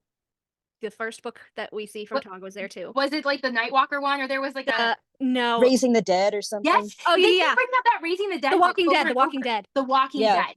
What is The Walking Dead about? Do we find out later in Tog? Yes, you do. Kind of. No, but I think we're gonna see more of it through Nesta. That's what I was gonna say. I think it's about Nesta's death. I think it's about death powers in general, and maybe like some sort of prophecy about a death god that can raise armies from the dead to fight. And I think that's what Nesta's gonna do for the Koshi War, just like she did with the Bog of Orid. I think she's literally going to raise the dead to help them fight. I was gonna say, is that book about Koshi too? Like, is he considered the Walking Dead? I don't know. I don't know. Maybe that would be interesting. That would be interesting, yeah. Right? And the Bone Carver and Strega. Yes. Yeah, what if it's like all of the like death gods is considered the Walking Dead? Dude, I'm telling you, she left all of I'm right? telling you, she left all of this super pertinent information for Twilight of the Gods. I just want to know. We're gonna get who Jessica is. We're gonna get the backstory on the Death Gods, Deanna, Mala, fucking all of them. It's gonna be great. I'm kind of interested. I'm kind of excited. What do you think, Eka? I think Jessica is related to Dorian because he was a little book nerd too. He was a huge book nerd. He was. What? But there were also priestesses in Tog too. Like we said, Meryl. Meryl. So I actually think that because Jessica's like, oh, I have all these connections. We're like supposed to think that she didn't fucking know Meryl. Ain't no way. Do you think Jessica, when she says connections, was like world walking, like current, like during Crescent City actively? Do you think so? And was like going to the other worlds, being like, I need this, I need, yeah. Her magic was directly from Apollyon. Of course, she can world walk. She got her magic from Apollyon. Although she kind of reminds me of Nesta in a way. Because if you think about it, the backstory with Jessica is that she was trying to get the books away on her boat. Apollyon found her looking for the amulet, but he didn't know that it was an amulet. He didn't know exactly what he was looking for, but he was like, give me the information, give me the information, give me the information. Because remember, Hel wanted to destroy the Asteri. So I think that he knew that the priestesses had the key to changing the planet back to how it originally was. But she didn't want the Asteri to know that. She didn't want the Asteri to know that. And if the Asteri got wind of that, they would have just murdered her, killed her, and then nobody would have known about the amulet. So she hid the amulet from Hel. And then basically, like, he raped her to, like, convince her to give it up, I guess. Which I know. I'm like, I can't believe you, Apollyon. What the fuck? And so this is what reminds me of Nesta. Because she said that when he assaulted her, she took magic from him, or like took some of his essence, and he didn't realize very Nesta coded, and he didn't realize till after that basically he had accidentally shared his magic with her by assaulting her. So she was like, he would bother me, come back and bother me all the time about blah blah blah blah blah, until Adis would come in his stead because I became friendlier with Adis. But she also used that magic to cloak herself as an older witch sorceress when she was actually just a human priestess. Oh, such a good storyline. So just like Nesta, she was human until she literally took magic from the person who was violating her, the thing that was violating her, stole from it, and then used it for herself, and it became her. She's also kind of like Aelin coded too, like with the weird key amulet that she wore, the Eye of Elena. Mm-hmm. And everyone was like, is the Arcasian amulet the Eye of Elena or whatever? But it's not, because it's described differently. There's no blue stone in the middle. It's just the 3 circles. But that also goes back to fucking the Bone Carver. The Bone Carver drawing the 3 circles. I forgot about the blue stone in the middle. That's basically like what are those jewels called? Lapis that the priestesses wear. Lapis that the priestesses wear. The invoking stones? Yeah, that's what it reminds me of. I know. Wait a second, you two. The Eye of Elena is an invoking stone. Well, it might be like, I don't know. It's a lot smaller, but it might be like a piece of something. I don't know. Do we find it out? I haven't read any more of Tog yet. I don't remember. But I actually, if you guys saw my post the other day, I found the 2 quotes one from Tower of Dawn and one from Akasif about how the book proves that Tog is in the past, and people are still fighting with me, but I digress. Anyways, chapter 36 of Tower of Dawn. Cashin is talking, and it says, Cashin didn't answer immediately. He scanned the room, the ceiling, the bed, and finally Kayal himself. This will be the great war of our time. When we are dead, when even our grandchildren's grandchildren are dead, they will still be talking about this war. They will whisper of it around fires, sing of it in the great halls, who lived and died, who fought, and who cowered. Which reminds me of Rhys's little speech in Akawar. Remember? And then chapter 13 of Akasif, Nesta only extended volume 8 of the Great War. Gwen gasped. And it had to be this scene too. Nesta threw her a wicked smile. This was shelved improperly. I swapped it with the right book. So this is the book that Meryl wanted, that she swapped for Gwen because Gwen gave her the wrong volume. Gwen didn't seem to need more than that, thankfully, and clutched the book to her chest like a treasure. Thank you. You just saved me from a terrible tongue lashing. Nesta arched a brow at the book. What's Meryl researching, anyway? Lots of things. Meryl's brilliant. Horrible, but brilliant. When she first came here, she was obsessed with theories regarding the existence of different realms, different worlds, living on top of each other without even knowing it. Whether there is merely one existence, our existence, or if it might be possible for worlds to overlap, occupying the same space but separated by time, and a whole bunch of other things I can't even begin to explain to you because I barely understand them myself. Fucking Meryl. She had to know Jessica. Had to know Jessica. She was mad that Gwen gave her the wrong book. Like, she was pissed. But like, why was she pissed? What would make someone so, why would she be so pissed about that? I screenshotted it before we came on here, actually. Oh, let's see. Okay. And also, it was intentionally shelved improperly by somebody. Lotho. It had to have been. Lotho. Right? Because, hello, fate. Because if it wasn't shelved improperly, Gwen wouldn't have given her the wrong book. If Gwen didn't give her the wrong book, she wouldn't have needed Nesta's help. And her and Nesta would have never become friends. I like that. I like that idea. Clotho! So, Fucking Meryl. Meryl hissed. You tried to play me for a fool in my own office. She didn't so much as look at Gwen, who cringed away. I don't know what you're talking about. You mean when I went to see the book that my inane assistant had incorrectly given me? Oh yes, I knew about that from the start, and found the proper volume instead with your scent upon it. It wasn't you who did it. She looked between Gwen and Nesta. It is inexcusable to ask others to make up for your own stupidity and carelessness. Gwen's fear grated against her senses. Nesta said, voice dropping, Gwen did no such thing, and who cares? Are you so bored down here that you have to invent these dramas to entertain yourself? I love her so much.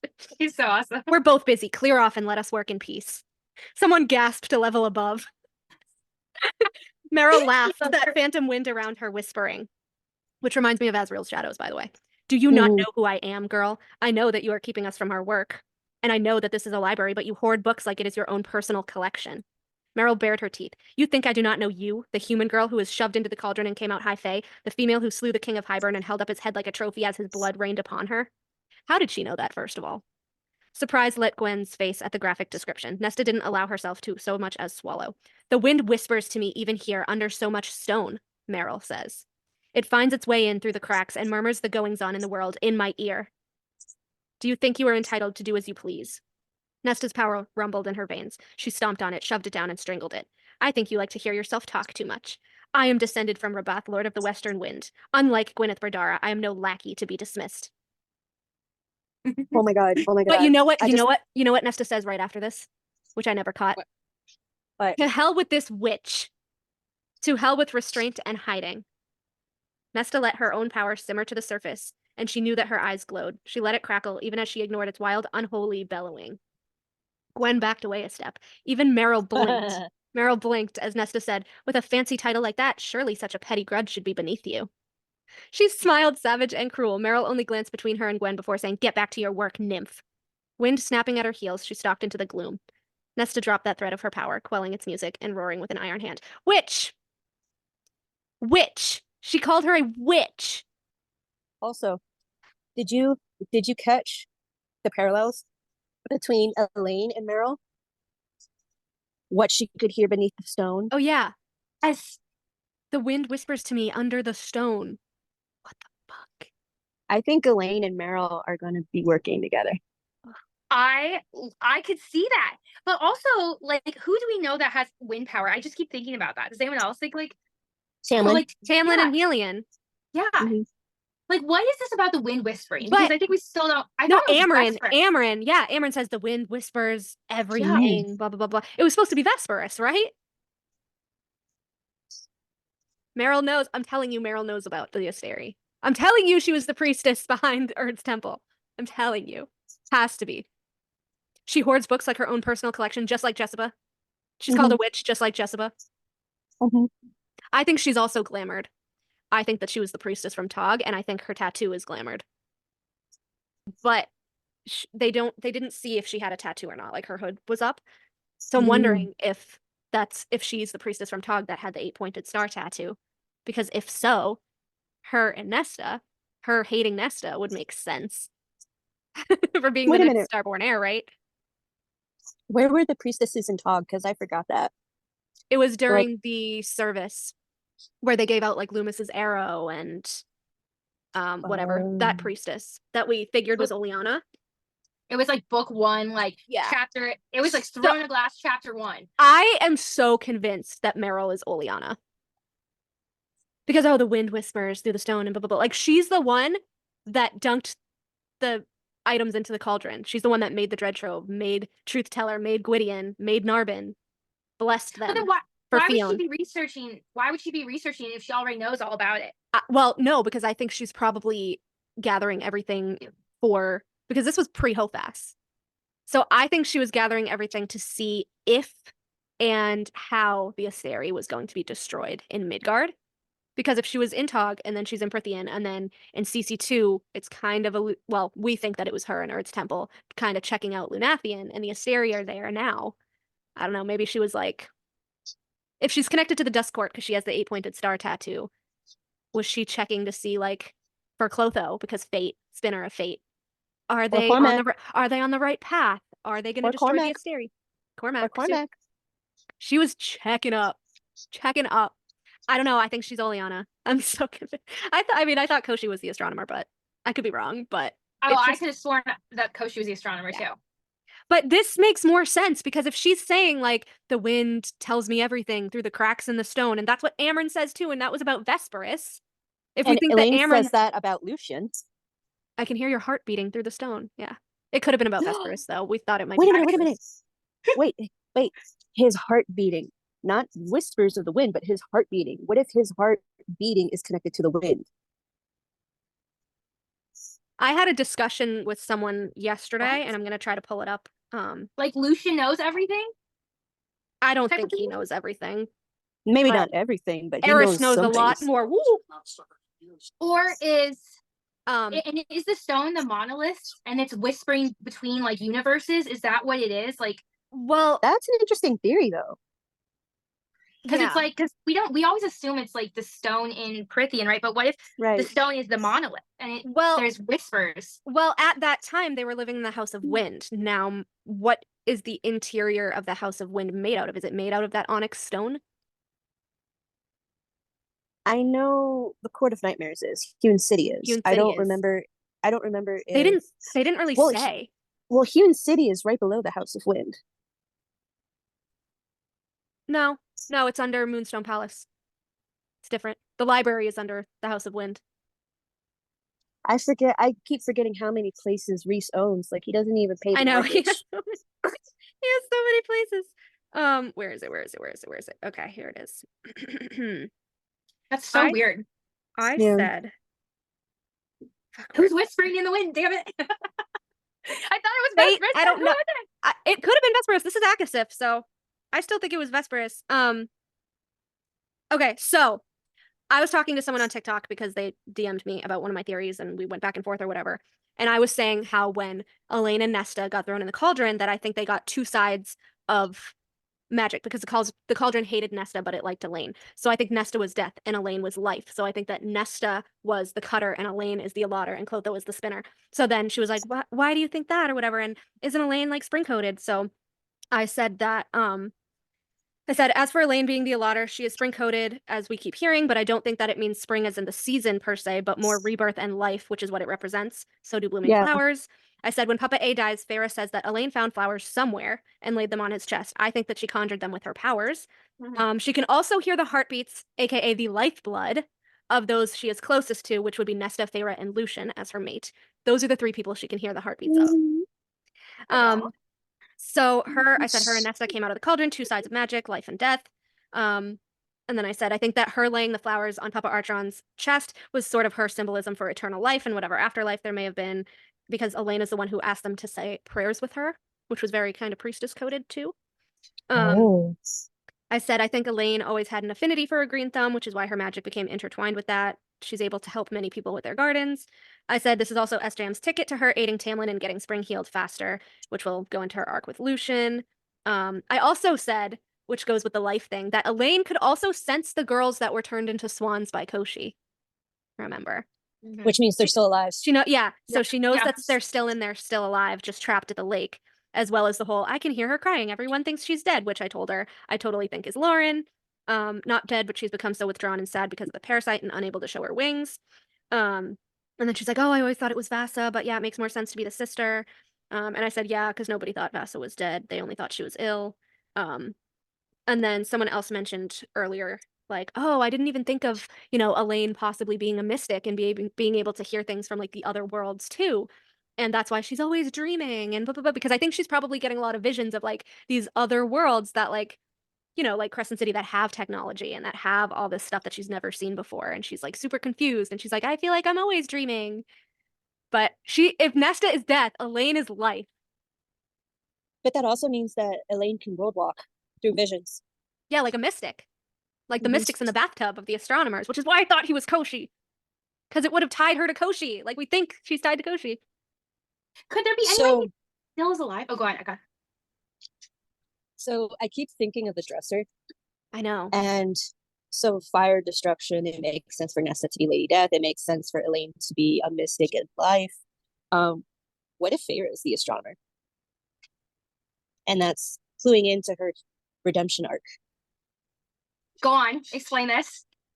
Because I keep thinking to the dresser, and yes, Rhys was the one who sent her that vision of stars, but it's interesting because well, Feyre is the conduit for the mother herself. Yeah. So I think there is the mother herself. I think she can use Feyre as a conduit, and then I think the three faces or the three-faced goddess of her would be Nesta, Elaine, and Clotho. But I do think that she uses Feyre as her conduit, like flesh and blood conduit, like she did when she fixed the cauldron. So what does the astronomer in the Massverse do? Like, what are their specific powers? We don't know. He's dead now. She killed him. She was like, I don't really know where I was going with this. Dead. Well, okay, so he had a bunch of mystics. He was a creepy. He had the old mystics man. in the bathtub. He was a creepy old man, but the sprites, the fire sprites, and the dragon was like, don't be fooled because he's not actually old. He just pretends to be. So is he like a shifter? I don't know. He sounds like he could be a shapeshifter. But it doesn't matter. He's dead. She's never gonna tell us. If Cormac can be alive, then the astronomer can. No, he was literally ripped to shreds and eaten by Sigrid. But that's all we know. Like, what if he was like astral projecting or shit like that? I don't know. Like, he's a shape. But this is why I thought he was Koshi, because Koshi and the astronomer had the exact same description. The old man with the long gray beard. Creepy. And he like sends the mystics into these like other worlds to like gather information. He talked to Thanatos, who is literally also in Prythian. Yeah, and so he like ran this business, and like people from Crescent City. Did you read it, Eka? People from Crescent City would come and ask him for help of some type, right? They would ask him about questions of the universe and stuff. Yeah. And so like Bryce and Ethan and Therian went, and they were asking. No, Ethan wanted to know if Connor was still alive or if the Bone Quarter had eaten him a second light already. Yeah. So he sent a mystic into hell, basically, and hell. Well, really, it popped out in Human City with Thanatos. And Thanatos was like, I can smell your starlight and I want to eat you. I don't go by my brother's rules. And then I love how in CC3, Adis was like, he's so fucking dramatic. Calm the fuck down, bro. But it's weird that like Thanatos was like wanting to kill, and he's like to Bryce, he's like, if I see you on the battlefield, you're fucking dead, you know? And then like they're like the good guys in CC3, and they're like, hey Bryce, what's up? Big fan. Thanatos just wanted to cause problems. He just wanted chaos. Did he show up in the battle? I don't remember.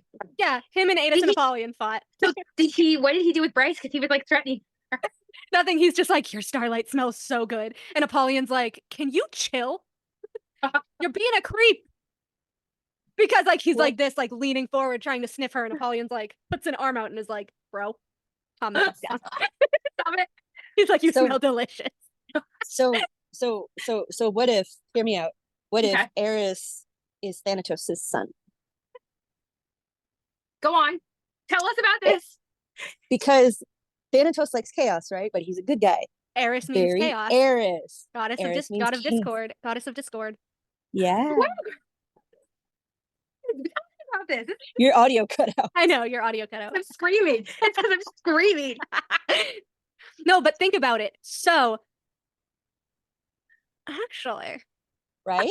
Oh, Makes sense? new on my girl with her labs. I'm just thinking real quick because I think Eris is Thanatos. because if Thanatos. Hell are making babies that can destroy the Asteri, like Hunt, or to be batteries for Starborn heirs. what? It could be Eris, but now Azriel? He was a No. battery for Bryce in True. CC3. But Could he's he also be a battery Starborn. for Nesta? Yeah, he is also Starborn. So he's a battery for himself. Yeah. But it was weird that he could power up Bryce, right? He could be like both. He's the Energizer Bunny.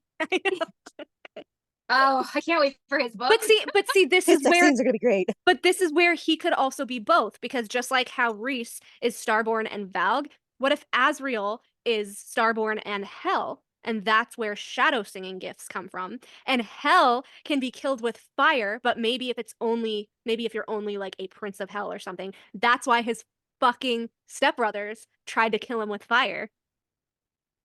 Oh my Also, god. isn't dragon fire different from like regular fire? That's why it didn't kill him, it just like burned him. Because they were kids. They were probably like, oh, fire, fire, whatever. Because what do you want to bet that Thanatos or whoever went to an Illyrian warlord, whatever. He had a wife. He already had a couple sons. What's one more? And they're like, we need yo sperm so I can put my essence into this shit. And is that why he was treated differently and locked in the basement? Because he was an experiment like Hunt? And He was a test tube baby. That's what I'm saying. So, but listen, Azrael thinks that Azrael fully believes that his dad raped his mother, but he was already married. He already had 2 sons. Like, I guess like rapists are creepy, whatever, they'll just whatever. But it doesn't really add up, right? Like, why is his mom like hidden away? Do you remember when they said that Hunt's dad, like the sperm dad, wanted to run away with the mother? They hid her away from the Asteri so that they would have no idea that she was pregnant, so that they would have no idea that he was a test tube baby and that they had made him to one day destroy them. They hid away his mother. They gave her money to live because she was poor at the time. And the Illyrian females are literally the worst treated people ever. Can you imagine if it was like can you imagine if Thanatos was like, listen, I will give you your own house in Rose Hall if you have this child. If you That's tell awesome. him, She got if you child tell support. him, if you let his father raise him for a little while so we can have access to him, you can be hidden away in Rose Hall. You never tell this child that he was a test tube baby. You tell him that he was just a bastard. Like, why? Why is she special? Why does she have a house that she passed down to Azriel? Or technically it was Azriel's house, but really his mom lives there. So because does everyone Cassian was and saying Reese how know that she's hell-coded alive? Az was. Does Reese and Cassie know that Azrael's mom is alive? Mhm. Or is that also hush hush? No, they know. Because okay. Reese tells him to take his credit card and to go buy solstice gifts for her. He's like, wish her a happy solstice for me. He was like, Here's what I don't get. Prithian doesn't have electricity, but they have credit cards. What? take my card. Put it on the plastic. Okay. But see, here's the thing. The only city that we have seen that has a bunch of lights and shit is Valaris. If Reese is a Valg/Asteri, is he feeding off of his people, turning it into first light and powering his city with it? That actually makes a lot of sense. Right? Does it? Yeah, it does. That's And really that's why he treats Valaris the best. Because it's his little food bank. And that's also why he's the most powerful High Lord. Hmm. What? fucked up. There's no way. I love Dude, how I'm Azriel being a opposite. test tube baby though would make so much fucking sense. Well, it would also explain why he hates himself. I don't know. I mean, like, he has a lot of reasons to hate himself, but like, maybe it has No, he definitely hates himself. Dude has so many insecurities. I It's just know. like, baby, you don't need a mate right now. You just need to focus on you. But why is it? It's like, is it really just the scar on the hands? Because I don't think that's that big of a deal. It has to be more than that, right? What? He Like, knows. why? Hello, I'll go to the prison. They know what I am. He knows. So he knows he's a test tube baby. I don't. Well, He no, has I think in that case he knows that he's a starborn prince. He knows. That I he's just want starborn. him and Lucian to be besties. I know. They have so much in common.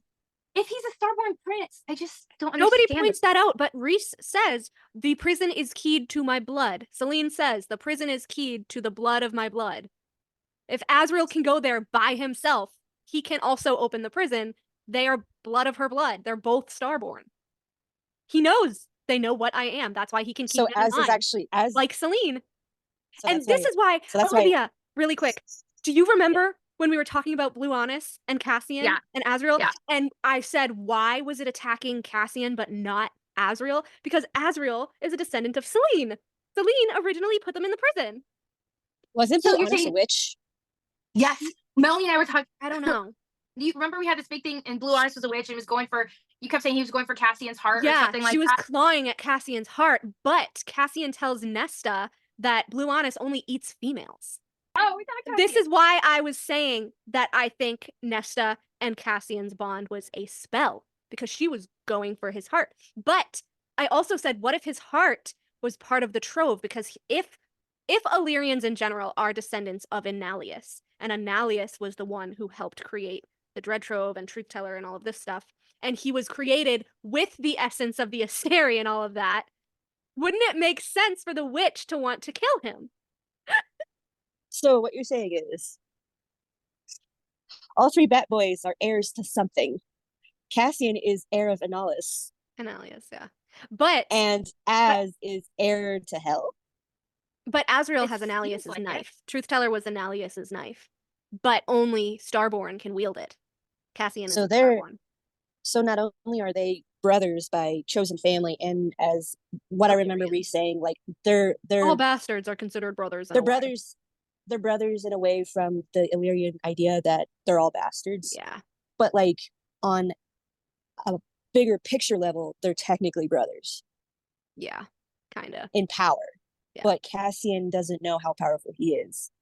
He's just Well- I like where your thoughts going. Keep going with it. No, well, Tell me no, more. no, because remember, there's always an outlier. Cassian's the outlier. He tells yeah. us straight up in Mist and Fury, I have no other special powers. Why would He she tells do that us to straight him, up. though? Why would she do that to him? because he's She's gonna Judas. kill him. He's Judas. He's Judas. I hate that. I hate that. I hate that. Although, did you see the videos that I sent you last night, the TikTok videos yet? Probably not. I Anyway, hate watching all the Cassian hate. no. So Sam on TikTok was doing a series on the betrayal of Reese or whatever. So she did Amber and she did more, but then she did Azriel and she did Cassian. And she was saying like, everyone was saying like Cassian would never betray Reese and like he's so up his ass and all this stuff. And she actually Well, yeah, there's that. And she actually put something together which makes Hofas even weirder because throughout Akasif, she was talking about the word like asshole and how it's used for, you know, Nesta calls Reese an asshole and all this people. And it's mostly used when Cassian calls Eris an asshole. But she also pointed out how every time like Nesta or someone called Reese an asshole, he would get pissed and he would defend him, even to Nesta and all this. But then at the very end, near the very end of the book, when Nesta is taken to the Blood Rite and Reese is like, you can't get her, there are rules stuff, he calls Reese an asshole in his head.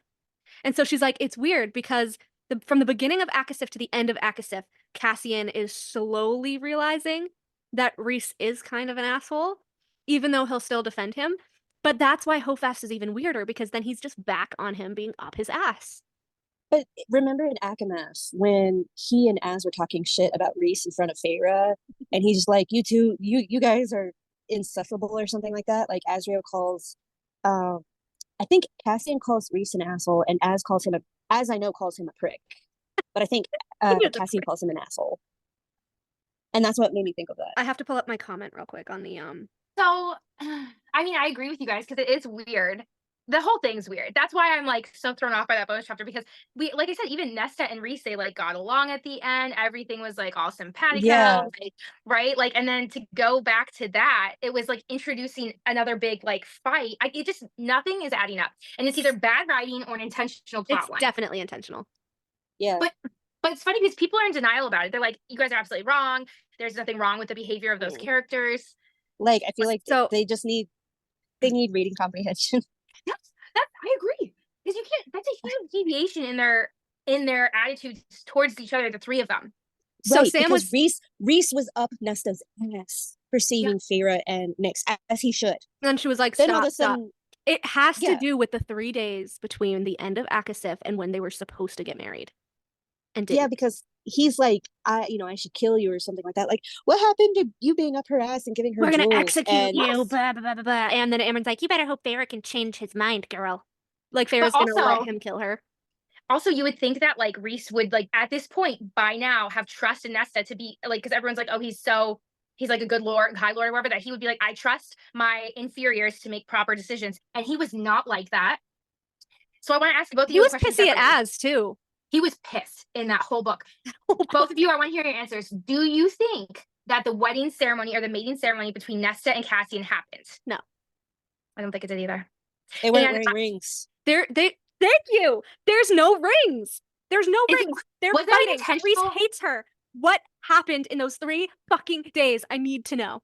Did Did she postpone the ceremony is my question. But also, do you think it's weird that Azriel, because I was reading this chapter, do you think it's weird that Azriel's like, that's why you have to have a baby? Or like, she's like, what was that whole baby conversation? No, You I have to- definitely. So I I think don't understand part that. of it was that Cassian was probably in the same mindset as Reese because, you know, he follows Reese's lead, where he was probably like, oh, the Koshi War is coming up. Like, we could die. Let's have a kid right now. And Nesta's like, I'm not like Feyre. I don't want a child right now.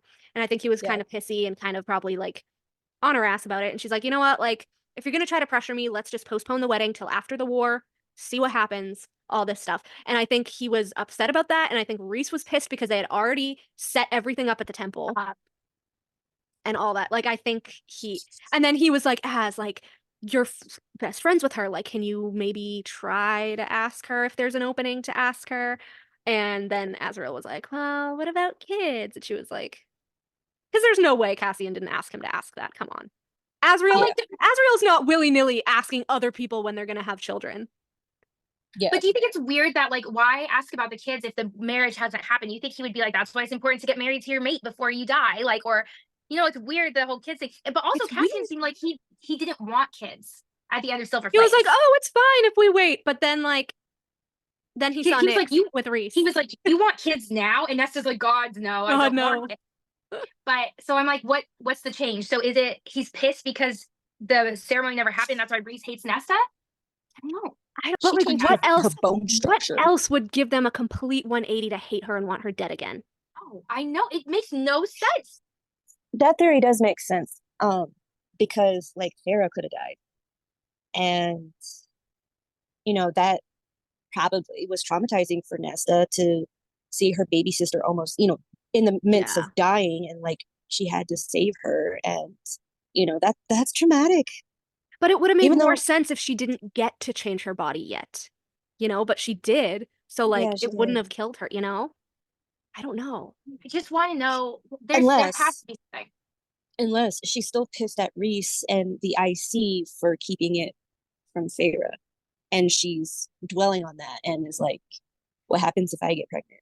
Or, know? which is another thing, which I actually found, oh, real quick, Sam was saying how in her descriptions of like the betrayals or whatever, she said that Az is the most set up to be the betrayal because he's always been a rogue, and she put up all the quotes of like Az being a rebel and saying no and going against them and everything. And she said like it could just be like not a huge like he's the bad guy betrayal, but more like a, I'm not supporting you in this type betrayal. Yeah, I was And thinking so- about that. I And see it. so I put, which is why I think they set up Nesta and Reese to hate each other again. I said, I think Azriel will have to make a huge choice at one point in supporting either Nesta and Dusk or Reese and Night in some huge decision, and his morality will make him choose Nesta, effectively becoming a part of Dusk's new circle, and Reese perhaps kicking him out of the IC. I see it. I could see that. I could see And that. Cassian having Reese's back instead of Nesta's, but Azriel having Nesta's back instead of Reese's. So it's kind of the switcheroo where, again, Cassian. That would be such a big betrayal. I believe it. Because I've been saying that Azriel is going to be Nesta's right hand when she becomes queen. Yeah. He's going to be her right hand in Dusk. And now that we know that Azriel is He'd be also perfect for it. blood related to the Dusk Court, he could open the prison by himself, just like Rhys. There was that. But going back to the Nesta thing, where is it? So this was in Akasif. And there's a lot of Cassian and Amren here. Cassian glowered at Amren. It's not right to wield Elaine as a threat to manipulate Nesta into scrying. There are harsher ways to convince That I liked him Nesta. for. There are harsher ways to convince Nesta, boy. This is why I don't like him for this. Cassian leaned back. You're a fool if you think threats will make her obey you. Everyone tensed again, even Varian. Amren's lips spread into a sharp grin. We are on the cusp of another war. We let the cauldron slip from our hands in the last one, and it nearly cost us everything. Then it goes about how she's mortal, blah, blah, blah. We must head off this potential disaster before we lose the advantage. If we need to manipulate Nesta into scrying, even by using Elaine against her, then we will do what is necessary. Amren. His stomach tightened. I don't like it. You don't have to like it. You just have to shut up and do as you're told. Fuck Amren. Amren, Rhys said, the word laced with reprimand and warning. Amren didn't so much as blink in remorse, but Varian frowned at her. What? She snapped. The Prince of Adriata gave her an exasperated smile. Haven't we talked about this, about being nice? Amren rolled her eyes, but her face softened, ever so slightly, as she met Cassian's stare again. A week. Nesta gets a week. So Cassian ultimately was like, okay, and went along with it. That's not true. Yeah, You can't say it like that. He did. But he's trying to stand up for her. You have to give him credit. I don't I like do give him it. credit for I trying. don't like it. And you still did it. She still was manipulated into scrying. They still used Elaine against her. He let it happen. But anyways, my point was that what if Nesta tried to get her blades back from Rhys, and Amren didn't let it happen, and Rhys didn't give them back to her, and so she was Amren just pissed at needs to Rhys. And die. Cassian's like, well, he's the High Lord, and was kind of on Rhys's side because remember, Cassian was the one who said we would be blessed to have Rhys and Farah as High King and High Queen, so he wants him to have the Kingmaker sword. What if Nesta asked for it back? And they were like, no. And Cassian's like, I think Rhys should have it. Like, that would piss her off. And Az was like, but they react to her. They listen to her. They're hers. Azriel sticks up for her when Cassian doesn't. That's the What point. if they have a brief fling? What if they have a brief fling?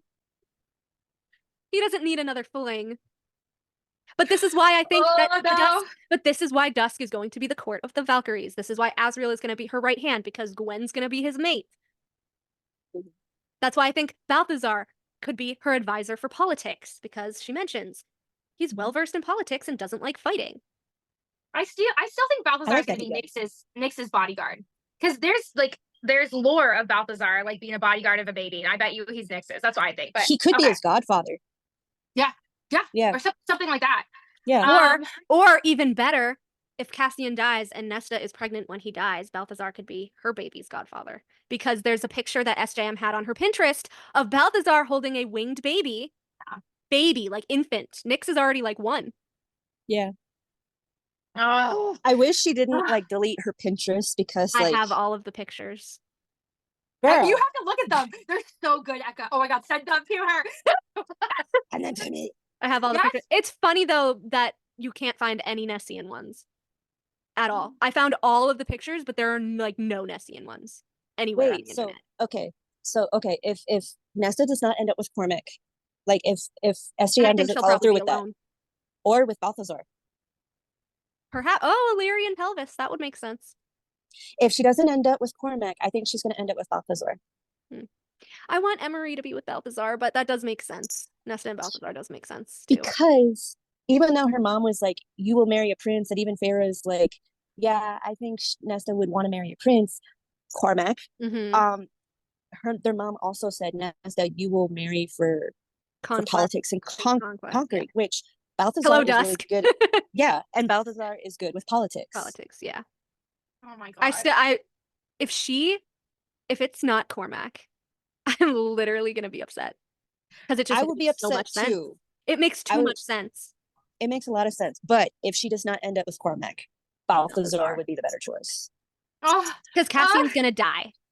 Yeah. All right. Well, But I also gotta get going. Balthazar could, if he's there, could also, because Emery can't fly with her wings, Balthazar could teach the baby how to fly and be his like stepdaddy. I hate this. Her I hate stepdaddy. if she. I will be texting you guys. As You I'm know reading he's this gonna book. die. You know this. You know he's gonna die. Even Elaine has said next time he won't be so lucky. I swear it's already come to pass. I swear her vision has already come to pass. It was when he was laying on the ground. Okay, even aside from her vision, after her vision in Akasif, if I die, I mean, protecting people that need it, it'll be a death well spent. I After can't. all these brushes with death, it's only a matter of time until it sticks. All right. Well, I gotta go. I love you both, but You're gonna miss the whole witch discussion, bitch. I know. I want to hear about it. But I'll watch you too. All right, girls. I'll see y'all later. Bye. Oh my god. Cute. I wish I brought this up when she was on. I had one thing highlighted. Oh, The priestesses, going back to the priestesses, the Valkyries, which I don't know why I never really paid attention to the other priestesses. Like, I paid attention enough to their names to be like, oh, you know, if they pop up and she ever gives them a storyline, that would be kind of cute, whatever. But aside from Deirdre, who has like very dark skin and she also has like the eye scar and the neck scar and everything, there are two other priestesses, which is Rosalind and Ananka. And I just want to read to you their descriptions really quick because I literally did art of them the first time I read Akasif, and it didn't even cross my mind back then. Their descriptions. It says, the priestesses had been novices in every sense of the word. Ananka had such terrible balance that she'd fallen over trying to plant her toes in the dirt. Rosalind had been only a fraction better. Neither had removed their hoods, not as Deirdre had done. But Nesta had caught glimpses of wine-red hair on Rosalind and golden hair on Ananka, their skin pale as cream. are those Tamlin's girls? Or Eris and Tamlin's twins. / sisters. How so? Because Baron wouldn't want a female. Oh, Right? in that sense. Okay, that makes sense. Okay, I gotcha. Mhm. I'm on the my train is on the rails now. Wine red hair? I'm sorry. We don't know how old they are either. We don't know how old they are. What if Rosalind is Eris's fucking twin? Because if she's listen, if we're going with the fact that she's gonna change the magic and females could take over the Autumn Court, is that why Eris needs a bid? Because it would pick Rosalind. If she's the oldest, if she was born first. I want to look up what the name means. Hold on.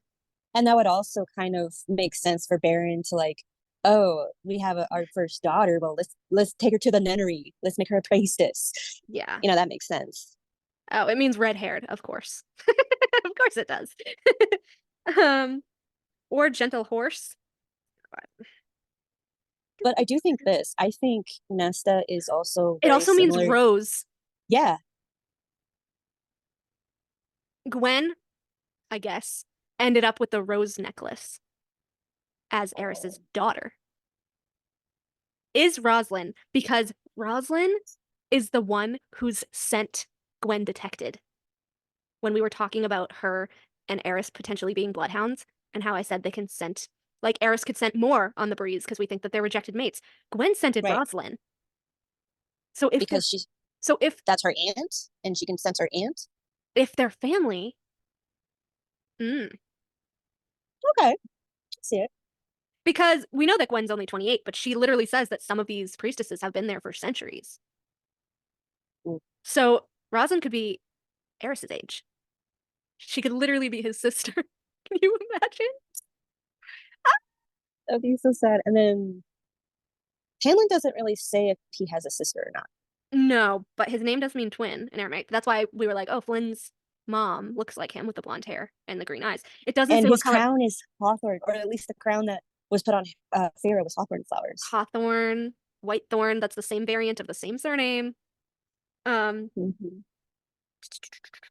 The name Ananka comes from the Greek word which means necessity, compulsion, or inevitability. It can also mean force, power, fate, or destiny.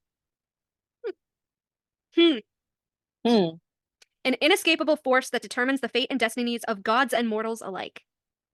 Is she Clotho's heir? Ananka. Fate personified. What? She has to be one of the fates. Goddess of destiny. She presides over all forms of slavery and bonds in Greek mythology. Maybe she's the Allottor. What? I have to look up every instance that she is in now. Because now I'm interested. I was like, oh, the priestesses. And then I was like, wait a second. Wine red and golden hair? That sounds a lot like Eris and Lucian and Tamlin.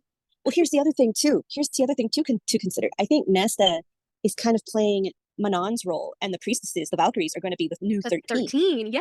Yeah. Oh, Ananka's actually brought up quite a few times. 1, 2, 3, 4, 5, 6. I think she's going to be Clotho's heir. 8 times? 8. 8? What? She's Clotho's heir, I think. I bet. Nothing had changed at all beyond the confidence. This was when Nesta says Gwen's beauty rivals Moore's and Meryl's. And then she said that Gwen has confidence. And then Gwen says, Rosalind, Deirdre, Ananka, I was hoping you'd come. And then wait a minute. And then Cassian said, ladies, welcome. Deirdre is the Lady of Sorrows. Ladies, welcome. Rosalind and Ananka said nothing, but the one in the middle, Deirdre, tugged back her hood. And then it tells us about the long scars on her. And they don't know why. We don't know her story. And then Ananka had terrible balance, which, if you're a fate, you have terrible balance. That's funny. That's funny. That actually explains the cauldron and like the mother and the mate bonds, because like she had such terrible balance she'd fallen over trying to plant her toes in the dirt. Golden hair, and then Rosalind, Deirdre, and Ananka had made it to the obstacle behind them before time was up. Ananka's golden hair, where is it, was matted with blood from the blow she'd taken to the head from a spinning many-armed wooden thing.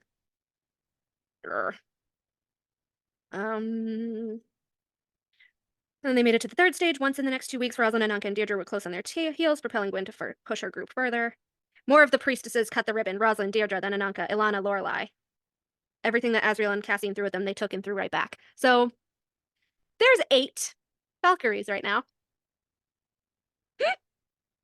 8.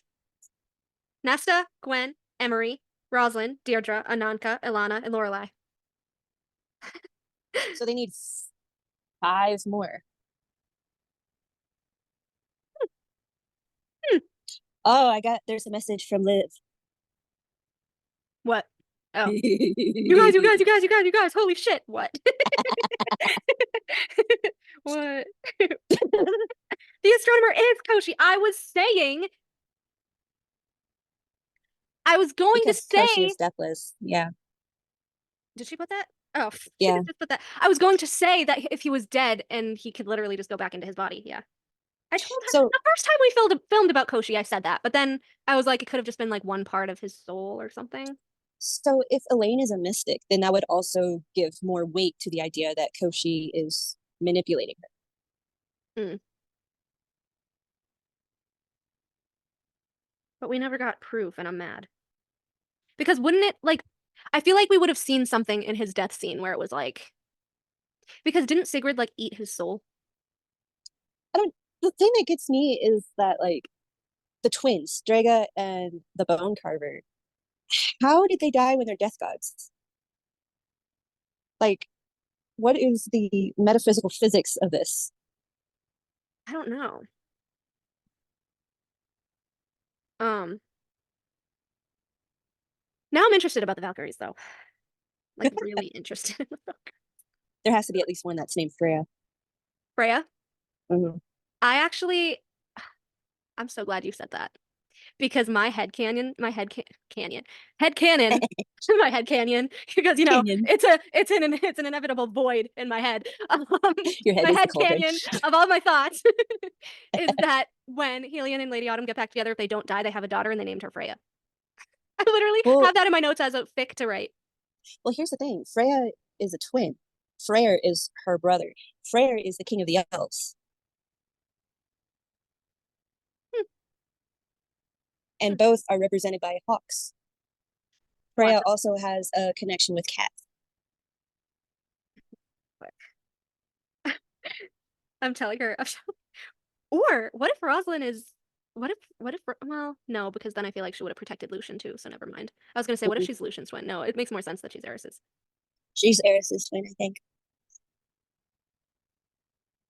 I just put Ananka's Tamlin's twin, Rosalind is Eris's twin. She's gonna freak the fuck out. She's gonna be like, "Who?" Or she's Lady A's sister. They died though. She had two. Oh. They died. Mm.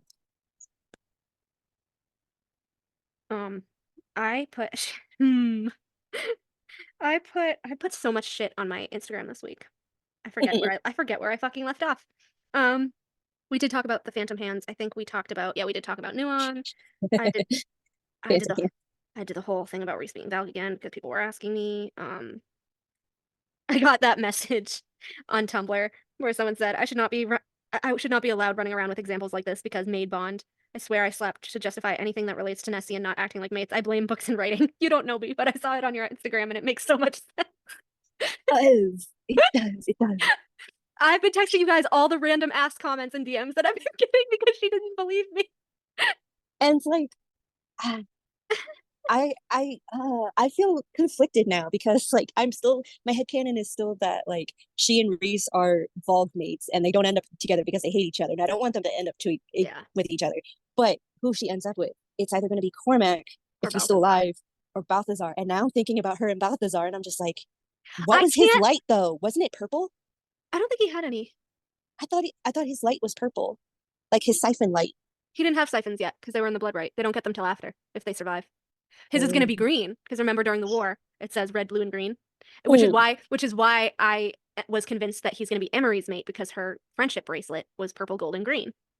And actually, this is what I wanted to correct. So I wanted to correct myself because I had done a reel a while ago where I said that I think the third colors of their bracelets were going to be signify their mates. And so I said that Gwen's was, cobalt for Azriel, Emery's was green for Balthazar, and I said, I guess SJM did red for Cassian. But I went back and I read it, and her third color is silver. Agent Silverbow is Cormac. Wait, Nessian's? Nesta's friendship bracelet. Oh, yeah, Nesta. Yeah, sorry. the third color is silver. So Cormac was Silverbow, and we never found out why his agent name was Silverbow. Deanna. Exactly. Cormac has to be her endgame. This is just one more thing that's fucking ridiculous. Because I always thought that the third color was red, which is why I was like, oh, is SJM really gonna say like Cassian's her endgame? And I reread it, and the fucking third color was silver. So rehash. What were the three colors of Nesta's?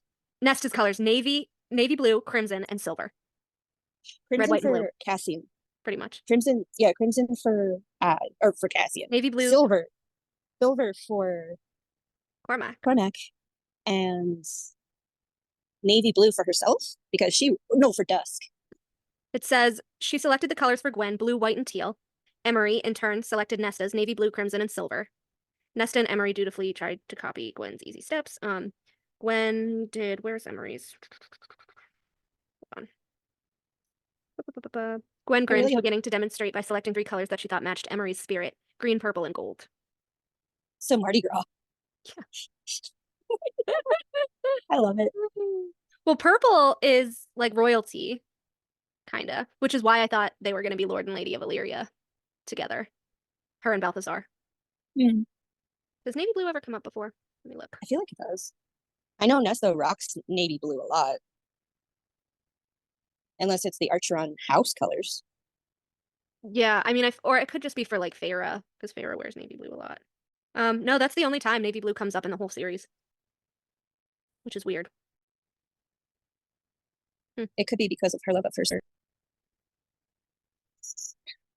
What about Emery having some kind of connection to Tamlin? Because he's gold and green. True. And Dusk is sort of a Dusk has purple, I think. Was that Deanna's color? I know she had silver. Yeah, the silver fire, the moon fire. I want to know, which has been pissing me off, but I want to know why they called him Silverbow. I want to know why. I want to know the reasoning, because we know why Lydia called herself Daybright, and we know why Rune was night. They were light and night. Why the fuck was he Silverbow? He never arched. And not the arrow. And not the arrow. Instead of silver arrow, he's silver bow. Bow. Because So, Nesta is his arrow. He was an aim. He was aiming. Nesta is his arrow. Oh my god, that's so cute. She is. She is his ash arrow. Oh, I'll be your blade. Fuck that. Be Cormac's arrow. Like, for real. Okay, I'm not going to get into the Tanwin thing right now because I need Olivia to be on for this. Right. She needs to get on with this because I think I said that to you when she did not fucking acknowledge that at all. She did not want to acknowledge it, so I'm going to wait until tonight. Okay. But this pissed me off. They're talking about spring in Akasif. And it says, and this is where I'm like, Azrael actually kind of defends Tamlin a lot. He's the truth teller. Like, not only does he have the truth teller sword, but he himself is the truth teller. Well, more in a way. But it's more, which is why it's weird that they like had it. It's weird. And they're cousins. Yeah, but this is why I think I know. But this is why I think maybe him and Moore know about the Lauren thing, and they're not telling anyone. I don't know. But anyways, Azrael knowing about the thin places, and then Selene waving her hand and crumbling the entrance to the Dust Court was the exact same as Tamlin waving his hand and crumbling the entrance to Under the Mountain. And they're making these parallels with Azrael and with Tamlin all the time, which is weird because they all hate him, right? And Azrael was the one who was like, be careful how you speak about my high lady. But he defends him. And he actually defends Lucian too, which everyone's like, oh, he only hates him because he wants Elaine. He doesn't hate him. He was speaking out of his ass. He was angry. All of the characters have done that. Give him a break. But anyway. He had a human moment. Yeah, he had a moment. Cassian shot Azrael a warning glare, but Az said, unafraid and unbowed, we need to prepare for any fallout, like I give a fuck about Tamlin right now. Because they were talking about the pregnancy. This is Rhys, too. Rhys couldn't understand what Az meant, told Cassian about how distraught and terrified he was. Cassian tried to mimic Az's calm tone. He may react badly. He sets foot over this border and he dies. I don't doubt that, Cassian said, but Tamlin is already hanging by a thread. You and Lucian have made it clear that he's barely improved this past year. Learning of Feyre's pregnancy might make him crumble again. With a new war possible and Breelyn up to her bullshit with Koshi, we need a strong ally. We need the Spring Court's forces. And to that I said, what fucking forces? Feyre fucking killed them all. What goddamn forces are you talking about, Cassian? Valahan? What are you talking about? Valahan, all he has are the people he scrounged up for the Highburn War. And a few people that are still left in Spring. Yeah. So we're to hide the pregnancy from him? No, but we need to summon Lucian, Azrael said, a shade tightly, as if he didn't like it one bit. We need to tell him the news and permanently station him at the Spring Court to contain any damage and to be our eyes and ears. The idea of coddling Tamlin makes me want to shatter that window, Rhys said, but it was with enough of a grumble that Cassian bowed in relief. The sharp edge still just a fraction. I'll contact Lucian, Azrael offered. He's way too unhinged to be a politician. Like it's one thing to have your emotions. Sure. It's another thing to have like all this power and like, yeah, you may not be able to emotionally regulate and not want to work with anyone just because of personal beef. Like you have to be able to put personal shit aside for the well-being of the country, I guess you could say. It's just annoying. It's corrupt. He's corrupt. Like Tamlin fucking saved your whole goddamn family and he brought you back to life. Saved not only Feyre, but Azrael, Elaine, which again, Tamlin saving Azrael too, because they were both flying. He could have just sent his wind to Feyre if it was his wind, but he sent it to both of them. Helped both of them. You know? Did you see my reel about all the times that Cassian was a shitmate and I went through book by book? I may have seen it in passing, but like, I was like, I know there's more, but these are just the things that I thought up on the fly. This is. Go ahead. I liked when he and Nesta were flirting, and like in Aquawar, he was great. I could see them becoming a thing in Aquawar. And then after Aquawar, of what was it? Akafas. Frost and Starlight. He just acted like an ass, and then it's just been going down. Unhinged, like Rhys. I don't get it. But the beginning, and I point this out all the time, and people get mad at me, but the beginning of Akasif, he says, I'm holding out for a mate bond like Rhys and Feyre's. They just did not, like Lucian. They did not have the fucking bond in Akawar or in Akamath. He was still waiting for it. And just like Feyre was waiting. That's why I think Nesta made it when she was depressed at the beginning of Akasif. And the thing is, the same thing is said when Feyre is waiting around for the bond to click with her and Tamlin. And then Lucian was waiting for the bond to click between him and Jasminda. Mm-hmm. Mm-hmm. Yep. Yep. This is They're not why mates. I need to fucking see Cormac in the next book. I need to, because I need to see the fucking reaction from Nesta when she realizes. Like, I know that it's not as strong for females, but I think with Elaine and with Nesta, like Elaine knew immediately because she knew first because of the cauldron. So if Cormac comes and he is Nesta's real mate, she's going to feel it because she was in the cauldron like Elaine. She's gonna fucking feel it. So do you think Elaine is going to notice it first and then just go like, Can you what? imagine? Can you imagine if Elaine is just having visions of everyone's fucking personal life and she's like, it is not my place to tell. It is not my place to tell. It is not my place to tell. Yo daddy isn't Baron. Yo mate isn't Cassian. Reese is fucking Asteri. Reese is Valk, and you two are not good for each other. I need I just need Elaine to be the cereal. the new Suri. She is gonna be the new Suriel. She's gonna be the fucking tea spiller. But I'm that's ready for why I that need her teaspoon. with Lucian, because this man cannot keep his mouth shut for shit. That's why Reese was like, okay, yeah, station him in spring. Please, I don't need him telling Feyre about this winged baby. He would have sensed it with his eye He and would have everything. sensed it. He would have And fucking he told would've- her. He would have called the bullshit. Again, another way that Elaine and Lucian are fucking mates, are fucking equals. They can both see things that others can't. They both know bullshit. They're both gonna be fucking tea spillers. They're just gonna be causing chaos around all I of our am years. waiting. I am waiting for Moore to get out of her own way and be a tea spiller. Like, those are her powers. I need you to get with the program more. Oh my god. Do you think that this is why Moore is still kind of Sketchy. inserting herself between Nessa and Cassian? Because she knows that it's not real. I really want to like Moore. She pisses me off, but I think there's more to her. Like, And I'm so curious. she better give us But this that does make goddamn sense. novella with the next book. It's been too many books. Has to. We need her novella. Like, yeah, I hate her, but just like you, like, she's too interesting. Like, I hate her, but she's interesting. Right. I want her to just stop with the lying and just stop with the lying. Like, what is Stop with the like? lying, stop with the sketchiness. I mean, I guess if she knows Reese is Valg Asteri, like, I guess if she knows that his beast form is this, and I don't know, like, is that why she's keeping so many secrets from him? Like, the house thing. The house Is she thing. people pleasing? Is she people pleasing to keep Oh, the she peace? definitely is.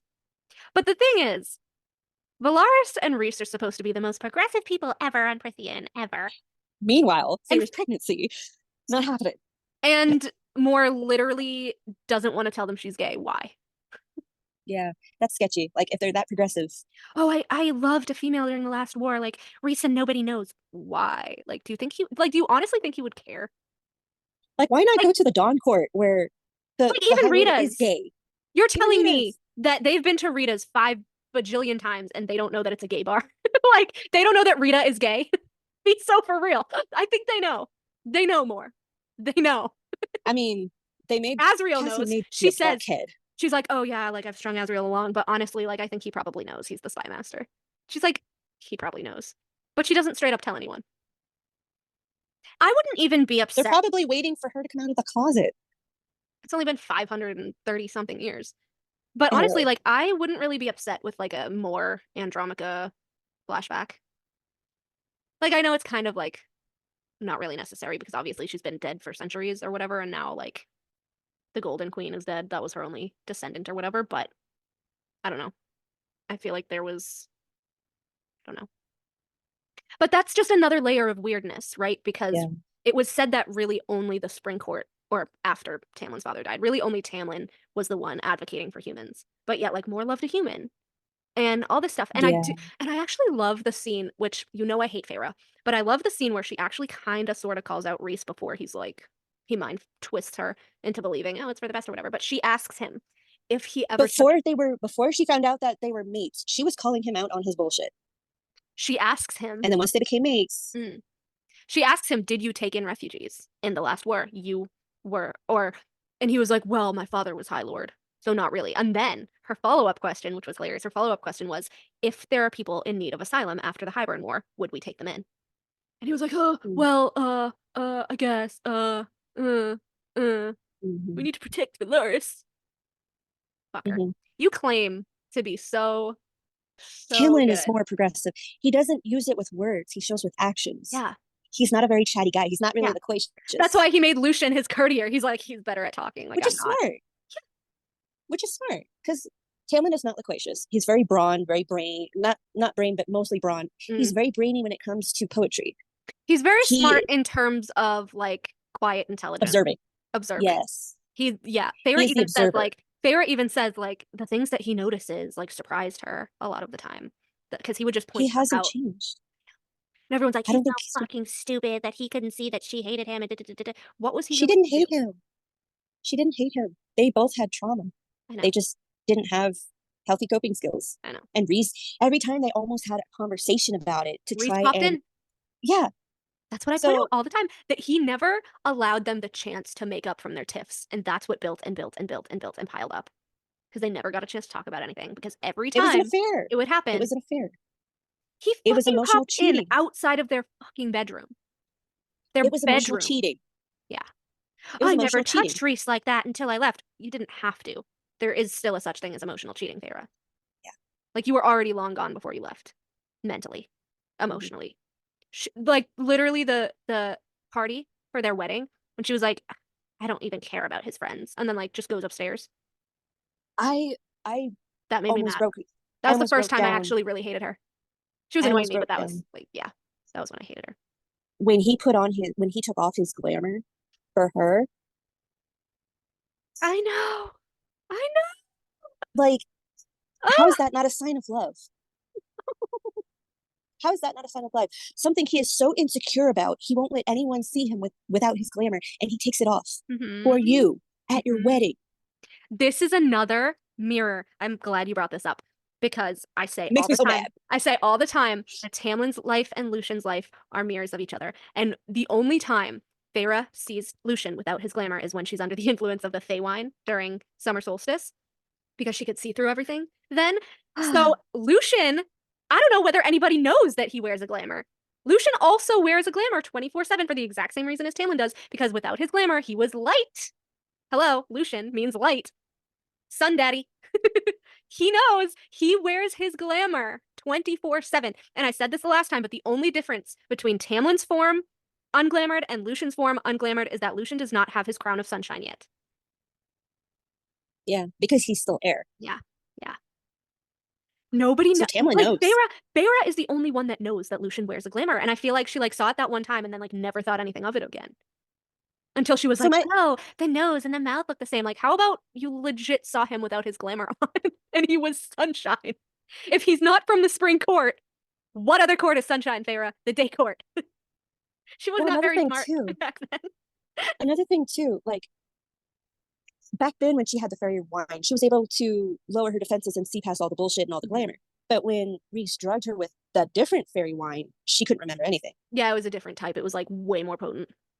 So what if she had the fairy wine? Also, before he was doing this to her in the only one bed trope, he got her drunk. Anyway, that's another thing. I hate him anyway. Yeah. So fucking creep. Anyways. Oh, and then that scene after that really grossed me out. I couldn't. Why did SJM think that was hot? Because I was like, I literally wanted to vomit. But here's the thing though, if she was able to see past all the defenses and all the bullshit with that particular fairy wine, what if she was to drink it again and see things with her and Rhys and see things with Nessian and see things with Az being Starborn and a battery and see things with Mor and Eris? Well, see, here's the thing. Lucian believes that those gifts that he has came from the eye, but as we all know, it's because he's Helian's son. I don't think either he knows and he told everyone that it was his eye because obviously he's keeping his paternity separate, or he doesn't know, but I think he knows. I think he's just telling everyone it's his eye. I think he knows because how does he know how to take down a cereal? Yeah. So why does he spend so much time in the day court? Because Helian says, oh, I can sense and like see spells and all this stuff. And I was like, fucker, who else can? Nobody is saying anything. Well, granted, it was Rhys and Feyre, and they already knew that by then that Lucian was his son. What if Jurian can see it? Well, Helian can see it, but he has to actively be looking for it. He But what mentioned, about Jurian? because he says that spells are like threads or bonds wrapped around a person.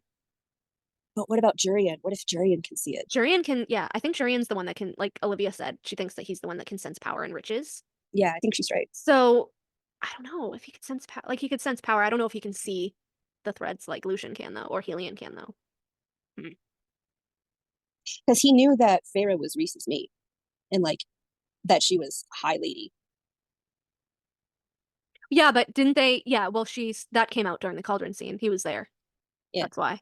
But then afterwards, when she's like pulling her shit in spring, he's like, Yeah, he knows. he could either sense it or I don't know. He's just really good at reading people. I mean, he was an eyeball for like what, 50 years? No longer than that. 49 years? No, he was an eyeball since the last war. That's when she captured him. Oof. 500 years ago. So yeah, I think he's really good at reading people. Yeah. He can see things. He can see things. Yeah, because during the he goes, you forget that I knew Rhys during the last war, and I know that he's not as bad as he puts on, and da da da da da. But then I was like, then why do you want to kill him? Why did Hybern think you wanted him dead? Like, I'm so confused. Sure, Hybern, I guess, could have been talking out of his ass, but like, I feel like Jurian has an alternate plan. You forget that he's a good male, and really, Jurian, really? You saw the shit under the mountain, and you're like, he's a good male. No. Is he playing Feyre? Is Jurian playing Feyre? He's staring at me. Oh, sorry. Is Jurian? is Jurian playing Feyre? He could be. Just, it was like the way that he immediately knew that she wasn't Dianthe and that it was Feyre. It was crazy. I wanted to tell you guys about, which I'll do later, but because there's a lot of like deep stuff that I want to discuss, all three of us, but people don't realize that there are three types, or I guess three types of like Daemati magic, mind magic that we've seen, and that they're very specifically different because Helion is Helion has some type of mind magic as well, which he shows off for us, but I'll get into that later. But back to really quick, the Hawthorne Whitethorn thing. I said Hawthorne and Whitethorn are two variants of the same surname. We all pretty much know by now that Tamlin must be a descendant of the Rowaylan Lysadian descendant. I swear that his mother was from both lines. He tells Feyre that his father was not a shapeshifter, and that's why his father's court hated him, so I bet that his mother hid that she was also a shapeshifter. Which I want to know more about Tamlin's mom. She's interesting. She's got a lot in common with Lady Autumn. She actually reminds me of what I've read so far. She reminds me a lot of Evelyn Ashriver, which is why I think that she had some water magic, which is why I think she created the Pool of Starlight, and that she created the pool and the father put some of the Starborn magic into it, but that's kind of a running theory. I said somewhere in the 15,000 years, 30,000 years, whatever the timeline is, a Rowaylan and Lysadian families have mated, because cousins used to marry cousins and all that shit, making Tamlin an Ash River Whitethorn, Rowan's Wind, Aelin's Ring, Lysandra's Shifting, Adian's Personality, musical gifts, which we've gone over before. Lysandra's green eyes. The green eyes, yeah.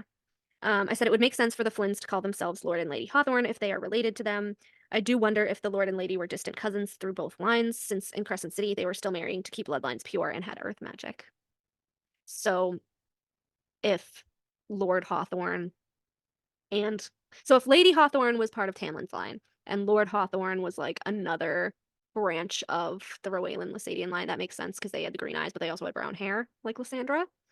That also makes sense with why the Hawthorns have this really weird rich person arrogance. Yeah, oh, we have to keep the bloodlines pure, and that's why they were pissed that Sathya was saying no to like all of the people all the guys that they were trying to show her. And I actually fucking love that she married Therian. Because they're like, you're gonna marry a high fae and you're gonna keep the bloodline pure, and she's like, I will marry the merman. the really pretty merman guy. I loved him so much though. And then Flynn having a thing for the dragon. He's like, I'm not marrying a high fae either. Screw you. I'm gonna marry a dragon. That's such a Flynn thing to do. I wouldn't be mad if he ended up with Ariadne. Because I feel like Flynn is so, like... He's so chill. Yeah, he's kind of like a Lucian where he's not, well, book one Lucian, who's like very aloof and very funny, and he kind of needs someone more serious to balance him out, and Ariadne is just so type A. It was funny. He was getting under her skin on purpose, and they're like, she will fucking fry you. He's like, it's funny. Like, oh, good, let me do it some more. I know. So I'm very interested. Ariadne is like really interesting to me. Again, not a person that she's really delved into yet. Still think Meryl might have been the one who bought her, but it could have been Koshi. It could have been Koshi's in a Asteri. I don't know. I feel like I don't know. I feel like she ties into this whole thing, but anyway. Do you think Koshi is Hellas? I don't know. I still have the theory that he could be one of the Vald Kings. Hellas or like Orcus. Koshi? Orcus. Koshi. Yeah. Yeah. I thought that he could have been Orcus, and maybe that's why they couldn't actually find Maeve, because he's been trapped there for so long. Like, we still don't know who trapped him at the lake. I know that it's assumed that it was Selene, but Selene, as far as we know, only put people in the prison. Yeah. So, like, who trapped the death gods where they are? Because the bone carver says that it was that Fey warrior that could have been his salvation, and if he Because at hadn't first already... I thought it was Aelin, but I think it's Elena. Because it's apparent that well, it would be the same because they're part of the same bloodline. I still think that whoever it is, I don't think we've been introduced to her yet, because as That's we possible know, the too. Archerons descend from her, basically. I think that she is the Luna. I think it's Petra Blue Blood. But I think so I think whoever it is was the Luna statue in Crescent City with the bow and the arrow, which is why Feyre was descended from her, whatever. Yeah. But I don't think we know her name. I think she might have been one of the other gods that we didn't know the names of. What about Neith? Neith's arrow? I don't think I got that far. I finished chapter 83 of my fanfic today. Oh my god. It took me like 2.5 months, because I was working on my other ones. I know that feeling. I sympathize. I'm almost done, sort of, with my first Illusion Week fic, and I started my second one. So I'm ahead of the ball so far. I have a lot of ideas for Illusion Week. And I posted a teaser on my Instagram for the first story, and it's called Sun on a String. Oh yeah, because if I give you a kiss too, or if I gave you the moon on a string, would you kiss me too? Yeah. Like, I miss that Lucian. I miss flirty Lucian. So yeah, he says something like, oh, like, I would give you the world, I would gift you the sun on a string if I could, or whatever. And then she like tugs on the bond, and she's like, you already did. Because he's the sun. They are so stinking cute. I know they're endgame. They have to be. So I had her have a vision of his favorite dessert, which is like an apple crisp type thing that like an apple tart. Yeah, I think I told you this. Yeah, that his mom used to make for like his birthday, because it was only her and him and Eris that would celebrate his birthday as like a little boy, and she would make that for him. And so Elaine makes it for him to accept their bond. And he's so emotional, and it's so cute.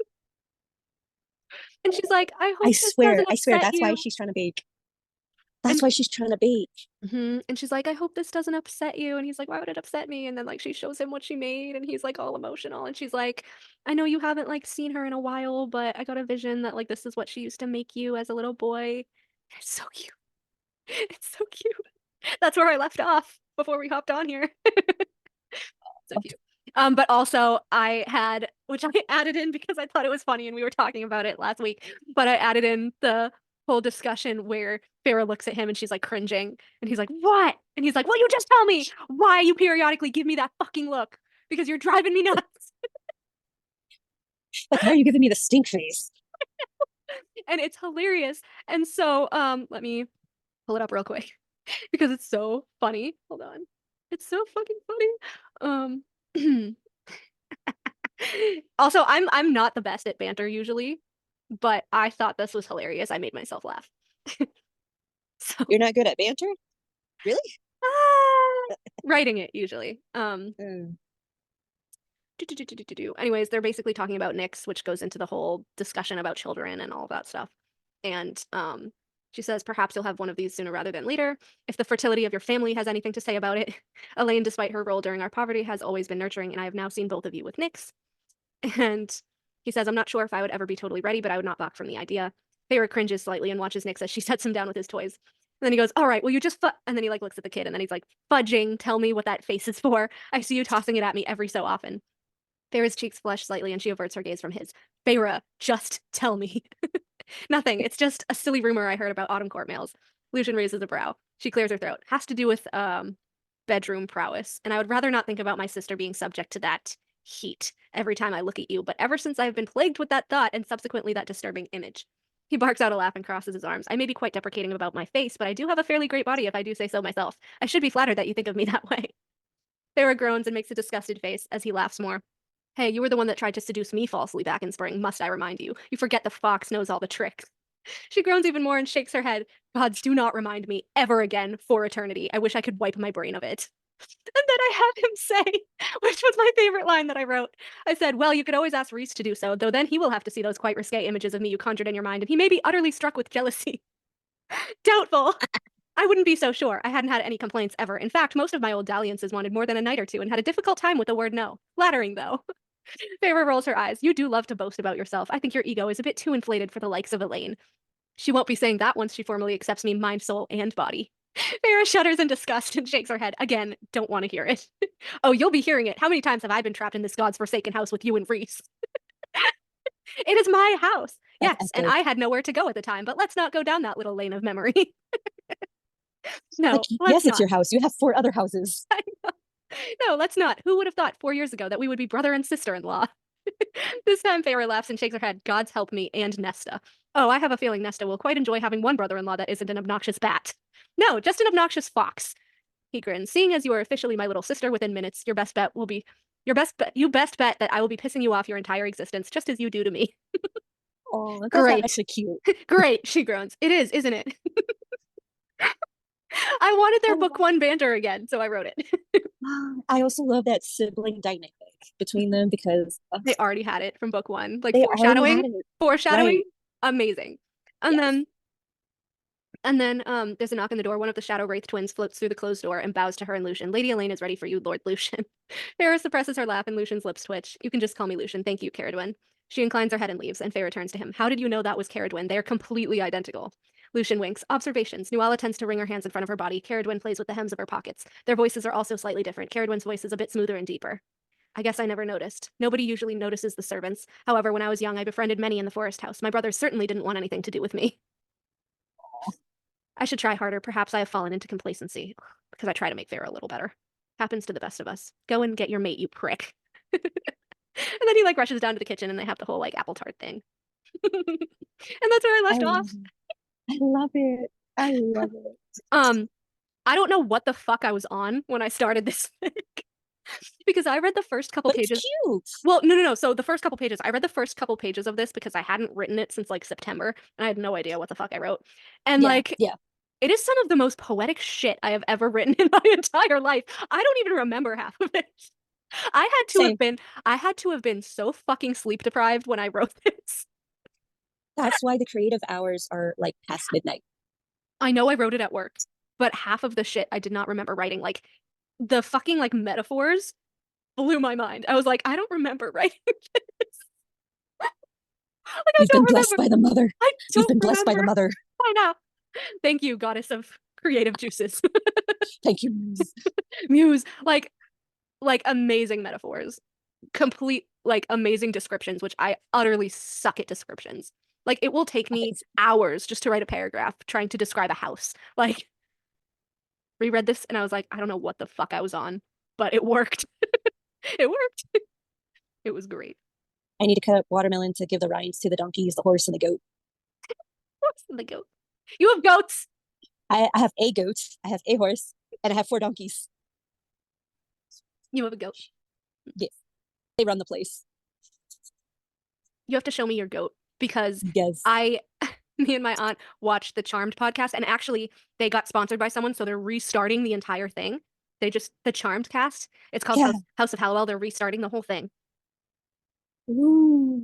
I think they're going to start it at the end of the month again, so you should definitely watch. But anyways, when we watched it the first time, they got to like season 3 or whatever, and every single time they would film, Holly Marie Combs' goat would be like yelling in the background. She's like, "That's my goat. She's a teenager now." Oh, they're funny. And the guy that played Chris would be like, "Is that the fucking goat?" She's like, "Yeah, that's my baby, the goat." I have to take a picture of the goat for you and Olivia to Yes, see. yes, you have to show us the goat. Yes.